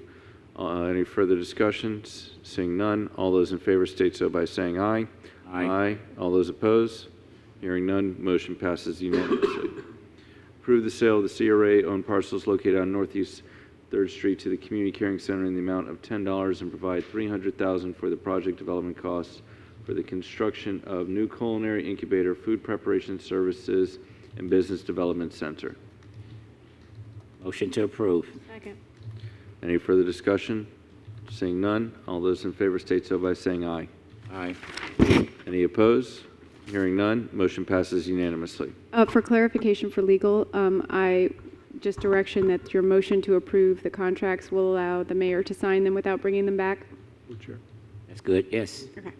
Just clarifying for the record. Thank you. You mean the chair, right? Chair, sorry. Whatever. I'm not supposed to do that. I mean, I'm your lawyer. I really shouldn't do that. For the record. Item 14B, consideration of the contract for the 2020 Pirate Fest and Mermaid Splash Management Firm, Standing Ovations, LLC. So moved. Second. All right. All those in favor state so by saying aye. Aye. All those opposed? Motion passed unanimously. Thank you again. To let them know we're always happy with the job that we're doing, but this is the last year of their contract extension, and so we will have to do an RFP for next year. Is that correct? Yes, sir. Okay. Consideration and discussion of a purchase and sale agreement for the properties located at 209 and 217 North Seacrest Boulevard. Yes, Board. This item is being brought back to you. It was presented to you at your November 12th meeting. These are the properties located at 209 North Seacrest Boulevard, which is the current location of the temporary city's utility billing counter, the E2L office, and the police chief and other official police office there, as well as the 217 North Seacrest Boulevard property, which is currently the U.S. Post Office there on the corner. The item was brought to you with basic terms and interest on your part, which you had, and directed staff to work with the owner of the property, Michael Weiner, to bring back terms to you between now and January. We were able to simplify the process over the Thanksgiving holiday, and we're bringing back to you the basic points that would go into an agreement that would be brought to you at the January meeting, the actual formal agreement. And those terms would be for the 209 North Seacrest Boulevard property that appraised at $1.4 million. The sale price for that is presented as a $1,400,000 with a $100,000 deposit. The consideration of time between execution and closing, there's no price adjustments, and $50,000 of the $100,000 deposit would be available to the seller 60 days after formal execution of the agreement. That full $100,000 deposit is credited to the CRA at closing. It's not an additional amount of money for the hold on the long-term contract. The seller, we would be closing on or before October 31st, 2020, which coincides with the opening of Town Square and the existing leases there. And during the time period where the property is under contract to be purchased by the CRA, the owner/seller currently shall maintain all aspects and responsibilities of their current lease agreement, including the maintenance and operation of the building, payment of taxing authorities, to taxing authorities, and an agreement not to refinance or take any funding out of the property during the duration of time prior to closing. There has been a suggestion to perhaps include during our feasibility time period a building inspection since we'll be closing approximately a year from now, less than a year, and that certainly can be accommodated and agreed to by both parties. Moving on to the 217 North Seacrest Boulevard property. That also appraised for $1,600,000, and that is the price that's being discussed this evening for that separate property, with a $200,000 deposit. For that property would not close until February 28th of 2023, and for that 3-year period, the seller has requested that $100,000 of the $200,000 deposit be released after 60 days of execution of the contract, but the full $200,000 deposit would be credited to the CRA at closing. So again, not an additional cost to the CRA above the purchase price. In addition, during the time that the post office is existing as a tenant, which their termination is at the end of January, the city and the current owner would have time to discuss with the U.S. Postal Service in Washington, as well as the local branch, their plans for their existence after their lease would expire in 2023, and make arrangements for some type of mutually beneficial arrangement if one can be reached. So it does give us some time to work diligently with those entities, and the owner has agreed to help facilitate that in any way that he can. Additionally, as with the first contract, the seller shall maintain all aspects and responsibilities, including rent collection, under his terms of the current lease until that expiration and closing, and the seller agrees not to refinance or take out any funding or loans of equity against the property during the duration of time prior to that closing. So if there are any other terms that you would like to consider presenting to the owner, we're certainly willing to listen to those this evening, and if not, if you agree on what you see this evening, we'll put those into a hard document for your review and approval at the January 6th meeting.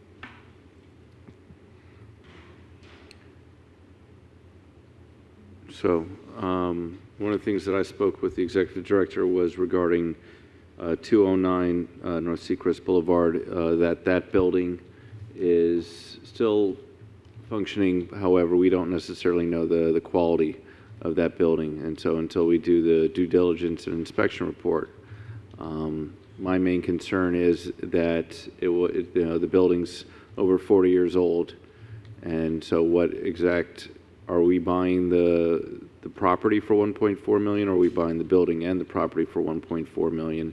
And if that's the case, how much money are we going to have to put in to maintain that building?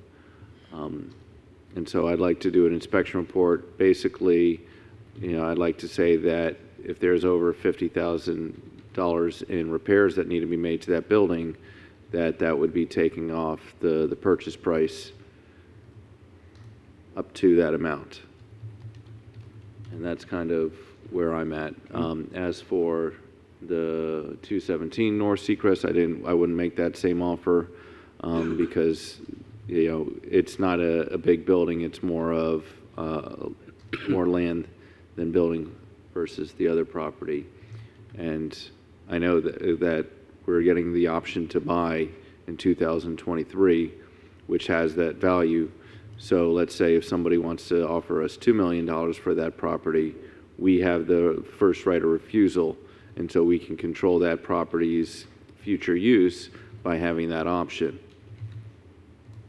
And so those are the two things that I would like to ask from the property owner, just so that we know what we're getting ourselves into with 209, and that with 217 we have the ability to control one of the other corner across from our hotel, which if we remember, it was the most valuable location based upon property valuation. And that also leads us into item, I think, 15B. But those are my comments, and I'm looking forward to hear from the board. Board Member Pinsurga, followed by Vice Chair. I have a question to our director. these two properties are similar in value, but the ask on the deposit are quite different. Could you explain what's the rationale for the difference, why the deposit for one is 100 and the other is 200?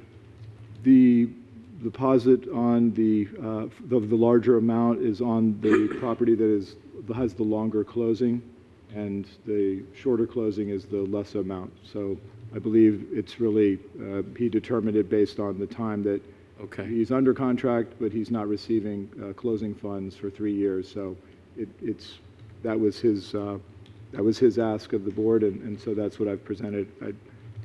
As long as it's counted for us at closing, then that's great with me. Part of the... Yes, sir. All right. Yes, sir. It's counted. Okay. Vice Chair. Yeah, I'd just voice support for the provisions that you specified to ensure that what we're purchasing, doesn't come with exorbitant liability. And I look forward to moving forward with this. I think that the spacing out of the purchasing addresses the concern of kind of pushing $3 million out the door immediately, because this is over a multi-year deal. So I'm in favor of what's presented to us with the mayors, the chairs, additional language.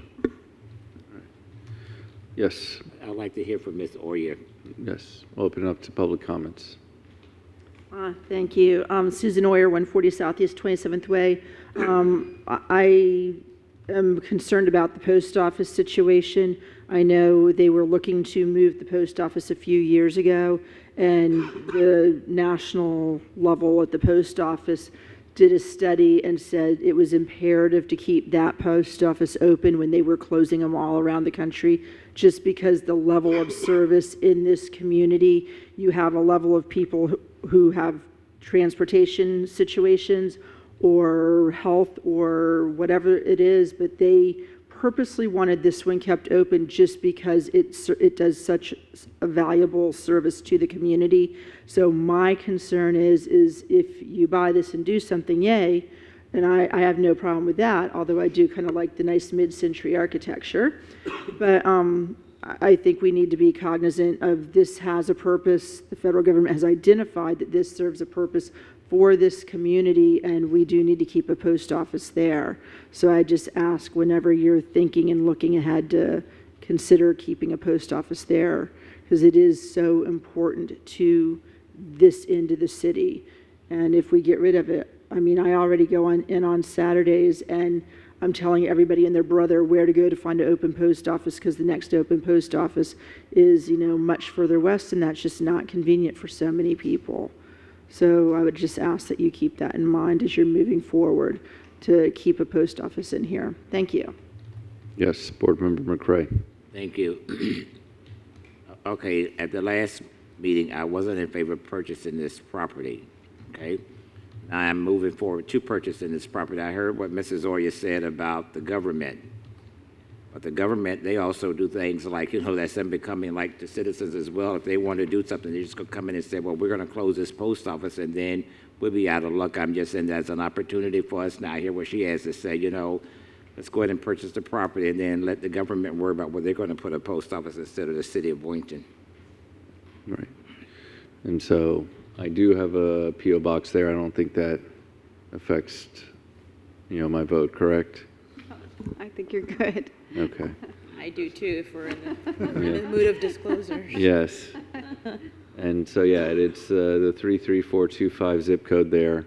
And that, as Ms. Sawyer mentioned, it is vital for certain communities to have that post office box, to have the ability to deal with shipping things, because the next closest FedEx or UPS is not close. I think they have it on their door. They have a private one over at Woolbright at Sunshine Plaza that can do that, but it's not necessarily the same of the post office's money orders, international shipping, and I think that having the city own it, it's maybe that it closes down for a couple of years, and that we get a new building, and it's not necessarily a delivery or sorting location, but more of just a simple shipping and receiving location.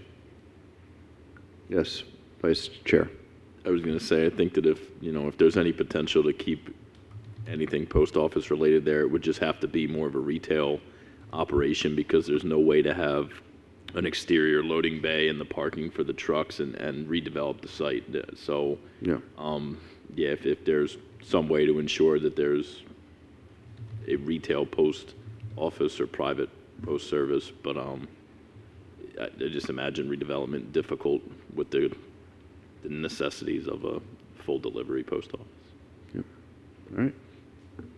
So, Board Chair, for clarification, did you recommend that the 217 North Seacrest Boulevard contract also carry the inspection and the $50,000? Just no, the 209? because That's what I thought. because of the long time. It's Great. Because with the 209, 209, we're getting the building within within a year or so, and it's kind of like what happened with the United Congregation Church.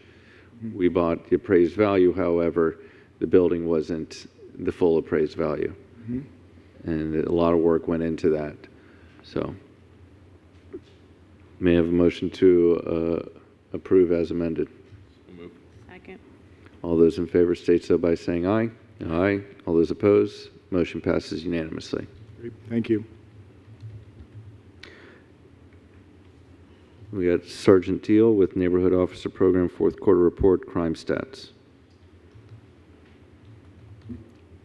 Henry Deal, Sergeant, Boynton Beach Police Department. Last month, in the month of November, I came to the board with the quarterly report, and there was a question drawn up from the board regarding the geometry and the demographics and the stuff of the crime stats. I went back and did some more research, and what the crime analysis had given to me wasn't a full and complete assessment of the crime analysis or crime in that area, in the heart of Boynton area. So what you see, we did a different pull or different run from a different computer database.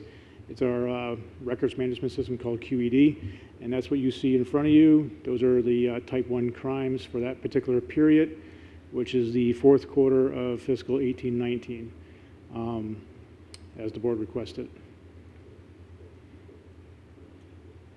So it's not as pretty as the map with the little colored dots, but it serves the purpose of the information that you requested.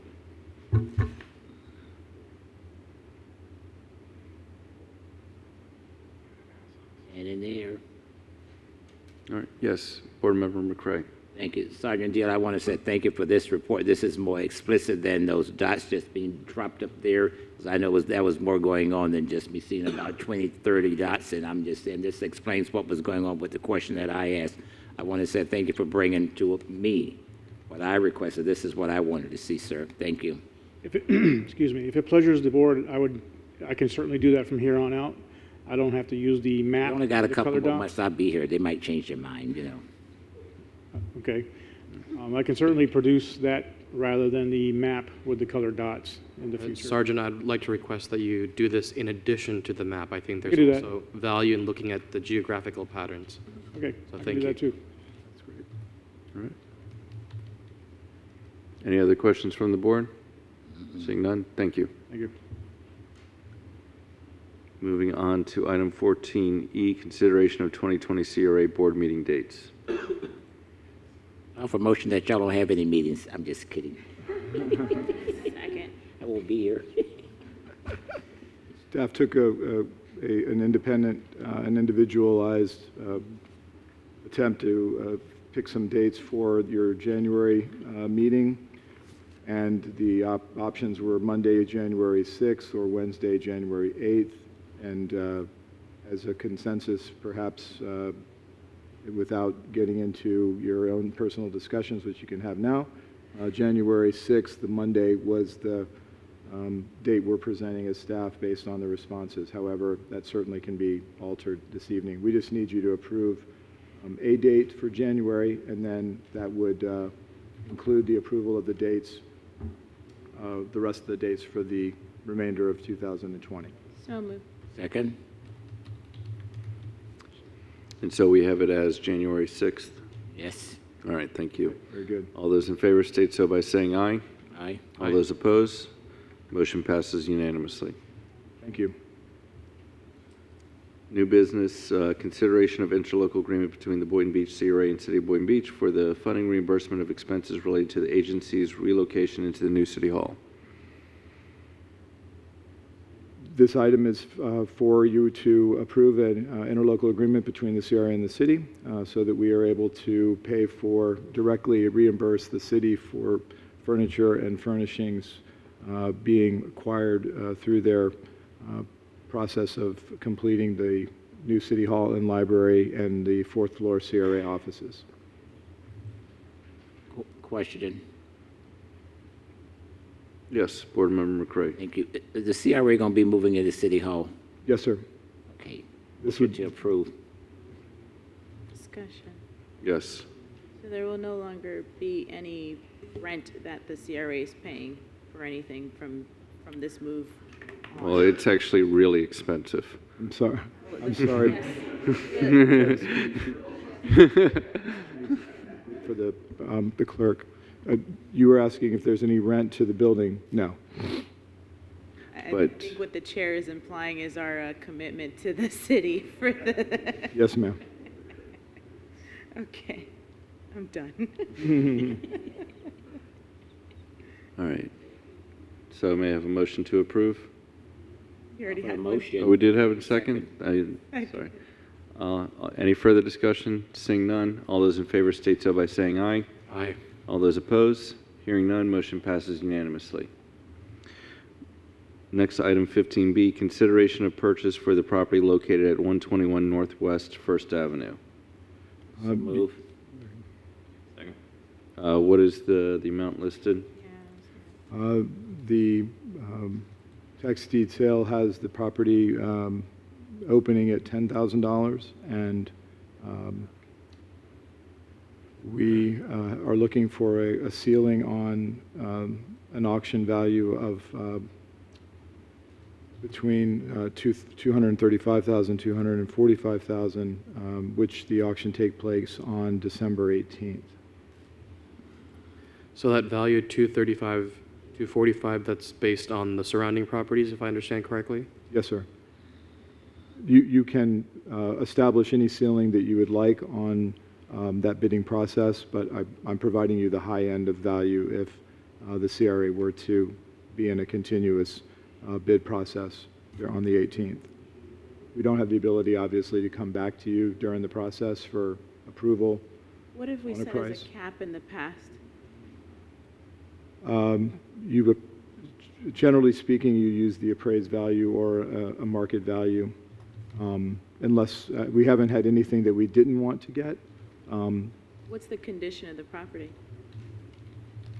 It's a rentable piece of property now, meaning that it's a residential building, a 2-bedroom, 1-bath. It is not a homestead. So I'm looking at the Zillow, and it says a 1950 concrete brick home with lots of potential. Great opportunity for an investor as a fixer-upper or for possible future residential mixed-use development rezoning. This double lot is located 1 block from the 2014 Boynton Beach CRA Town Square proposal, which includes a new city hall, repurposing of the old Boynton High School, new residential mixed-use development, and a new fire station. His estimate on Zillow is $223,000, and so I know that the property to the east of it is at $250,000, and the property even closer is $275,000. Property to the west is $200,000, and it's a much smaller building. I'd like to put the cap at $250,000 with the recommendation of the executive director, because we're buying the property to the north of it, and 2 blocks and 2 houses to the east of it.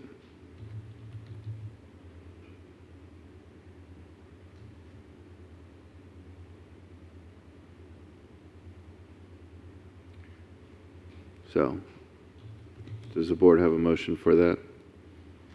There's already a motion in a second. Okay. For the 250, though? Yeah. Okay, thank you. Any further discussion? Seeing none, all those in favor state so by saying aye. Aye. All those opposed? Motion passes unanimously. Thank you. Consideration discussion of MLK Junior Boulevard Corridor Development Update. Yes, Board. The Vice Chair asked at the November 13th meeting, just as a desire to ensure that staff is working toward an all-encompassing and a holistic view of the redevelopment of the Martin Luther King Jr. Boulevard corridor. And we've provided you on the cover with really just a bullet of meetings and events and other types of activities that the CRA staff has been engaged in with private property owners and city staff. If you'd like me to go through those bullets, I can, but we were happy to provide you with just a sampling of what has been done over the course of the negotiation with Centennial and since Centennial. And if there's any further direction you'd like to give us, we're happy to follow in that. Where are we with the meetings with Quick Stop? We've had several meetings. We're trying to schedule a meeting with the owners and their financial advising team to discuss options and opportunities to... So no position yet from their end? No position yet, but very successful and fruitful meetings thus far on from city staff and CRA staff, the whole process of redevelopment, approvals through the city, what the zoning and what the implications are for the project and the property as single-owned or as part of a larger project.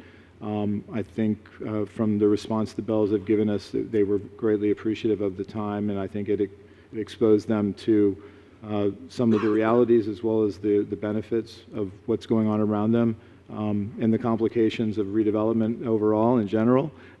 It's not quite as easy as it looks, but I'm optimistic that this project can be incorporated or become a very nice complement to what we're doing if I go by the response that we have with them so far. But there's been nothing concrete, or there's been no discussion of pricing or anything like that at this point.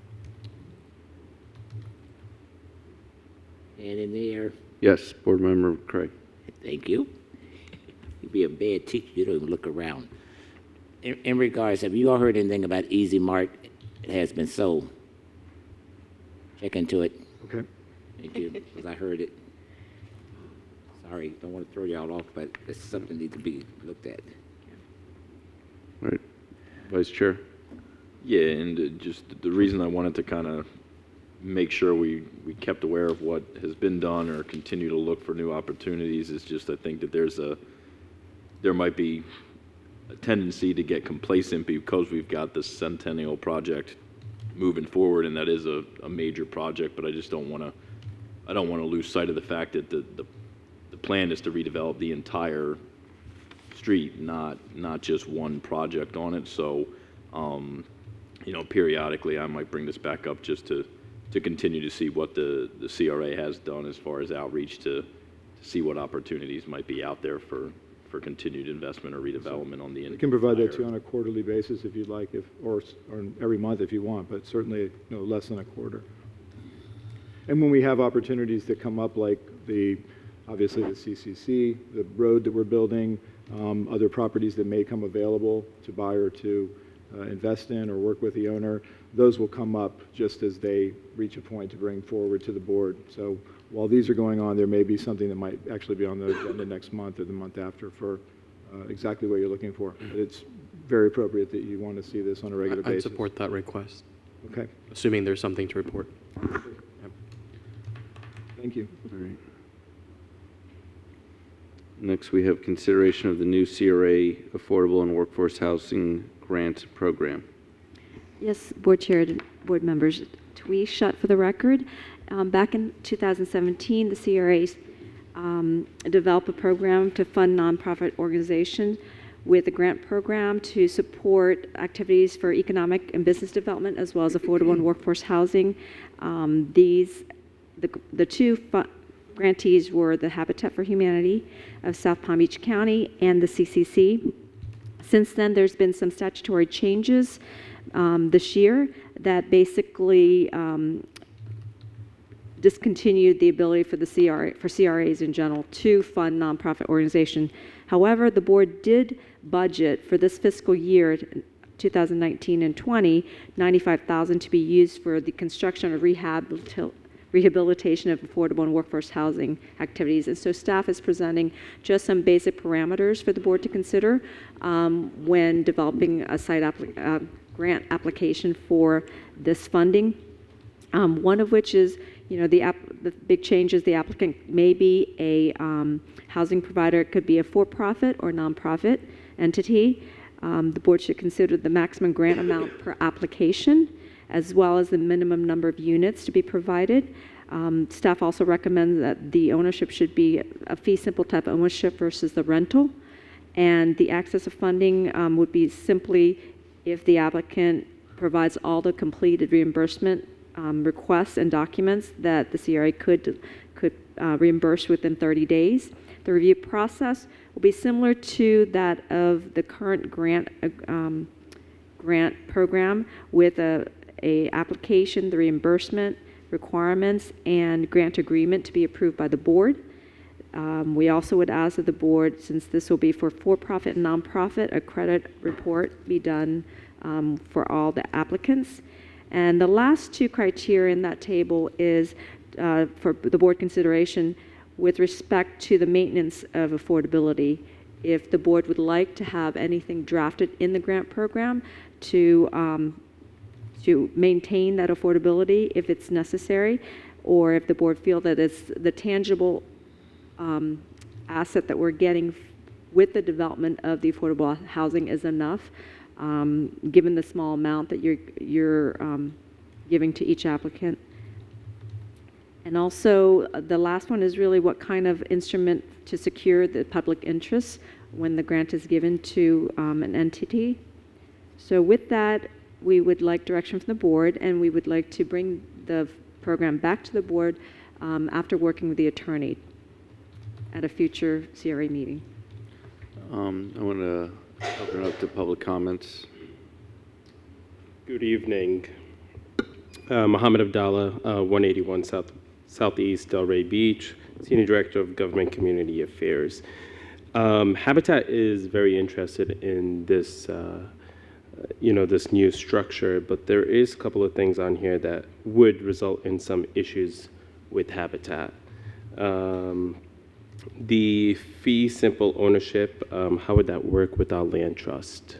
That would be one thing that we would want to share with staff and see if there's something that, would we have the first right of refusal to purchase back the property? Would that maintain as a affordable housing, or would it not? The second thing is the, after 15 years, the forgivable loan. That's also another thing with Habitat. We, if we do apply for this, obviously our loans are at 0 interest for 30 years, but it's, what do we do with the remaining 30 years? And a lot of our homeowners would actually stay in the home beyond the 30 years. So that's just a couple of things that I wanted to throw as consideration as you guys continue to move forward with this. Our staff and our affiliate is more than happy to sit down with you guys and share with you guys our land trust and give you guys a little bit more details on what exactly how things work on our end to see if that could be something that you guys would consider. So, thank you. The fact is this is residential, not commercial, and I don't think the people that are getting this affordable housing, this is something where we have the option to build wealth in the community, and so I think that we don't necessarily need the soft mortgage for residential communities like we do for commercial communities. So I'm okay with not having it. I'm okay with not having the minimum of 2 housing units. And based upon the pictures that Habitat showed of what they did last year, I'm excited to open this up to the for-profit market where if there's a windows contractor or a roofing contractor that wants to do something similar to help out the community, they can do that. And so that's kind of where I'm at. I understand with the Community Land Trust, that's one of the reasons it makes it affordable, because they're not paying taxes on the land, and it helps maintain the property for the future. In perpetuity. And so I'm okay with removing those two restrictions and not requiring it on multiple homes. And the way that I see it is that we got 95,000. I'd like to put, let's say, 50,000 towards new home construction, 45,000 towards rehabbing, and that way, when we put out the application, we can understand the two different types that we're going for, so that a smaller organization that says, hey, I only want $5,000 to do windows in a certain home, can we, I know that this is the CRA, and so my one concern is that if someone, do we put a cap on the value of the homes? Or do we have some sort of income restriction to qualify for these types of grants? I would suggest that you do the median income cap, and the individuals that are applying would certainly be able to do a simple income verification on the owner that staff could assist with, or create a very simple form.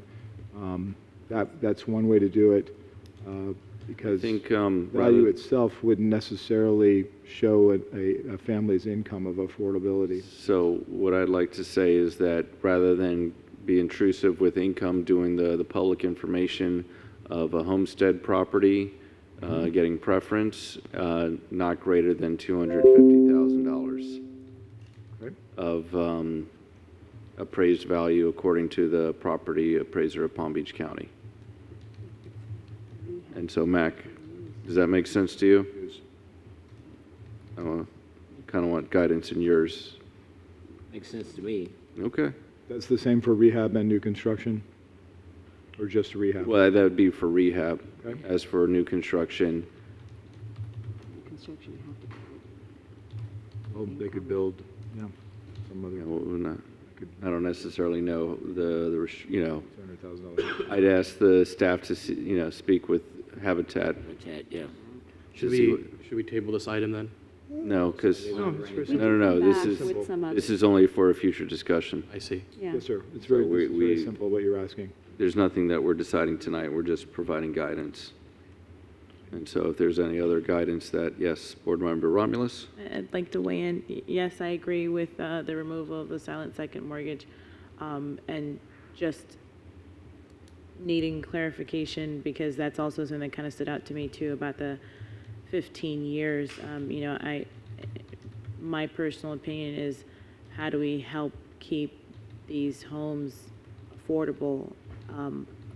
And even if a family who currently lives in it is able to perhaps, move onwards and upwards, which is great, we would like whoever the next family is that's able to move into that facility to also be able to take advantage of its affordability and not have to then, eat the cost of the market that has moved.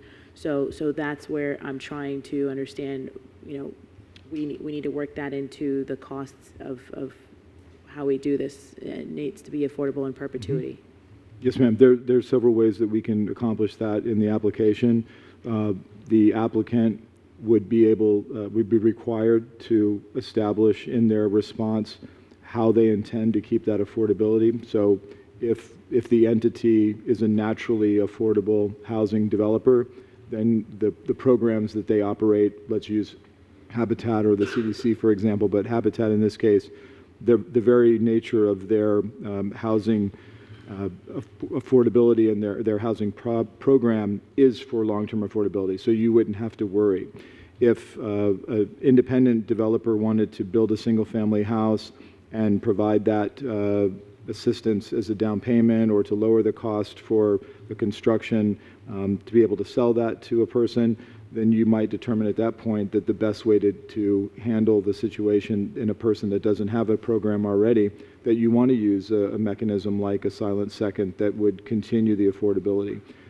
We could write that into the grant funding notice of funding, and because you're going to have potentially both of those scenarios, and you'd be able to decide at the time of the presentation, you'd know 100% whether it's going to be long-term affordable because of the proposal, or whether you need to help that in the way of another mechanism. So we could accomplish that. And the other thing I would add too is when we allocate these funds, depending on who we are allocating them to, I would like for our contribution to be restricted to simply housing, not paying salary or staff or anything else that may have to, Yes, ma'am. take into accountability, like the funding of the operations of the entity or the corporation. It needs to be strictly allocated 100% towards cost, brick and mortar. housing. Yes, ma'am. You could do that on the application in terms of you can even dictate or ask staff to limit, is it exterior, interior, so that you're not paying for dumping Direct costs. Or the dumpster tipping or something like that, where it's tangible, physical construction. That's what we'd like to do. So I'd like to see that language when we craft this. Thank you. We'll bring back the draft grant application with some eligibility criteria, and then we'll work with the attorneys for some grant agreements for the for new construction for the maintenance of affordability. All right, any other guidance for this item? Just the median is okay. Seeing none? They don't want to, they're not They don't interested. want to. Okay.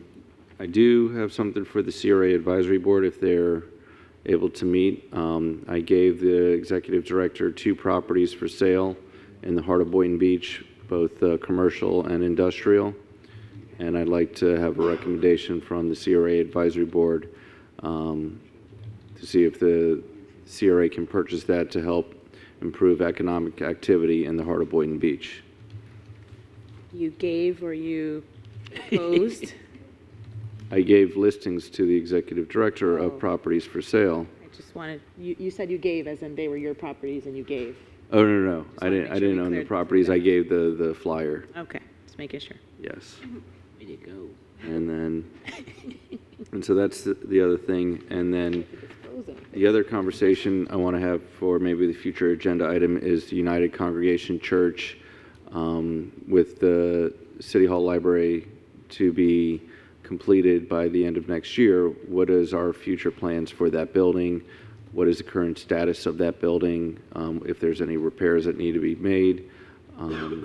Ideally, I know that according to our city entrepreneurship grants, they were looking for an entrepreneurial zone or center, and I felt that that is something that could be used for that location. And so I'd like to have that discussion on a future agenda about the status of that building. Okay. All right. Any other guidance or? Yes, before we go and before we adjourn, I'd just like to say to staff, thank you for your card of sympathy. I'll make sure that my family get the card. It is touching. Appreciate it. My brother will be funeralized on December the 21st here in Boynton, and the services they have been entrusted to our funeral home, the Roy Mizell Kurtz Funeral Home, located in Fort Lauderdale, Florida.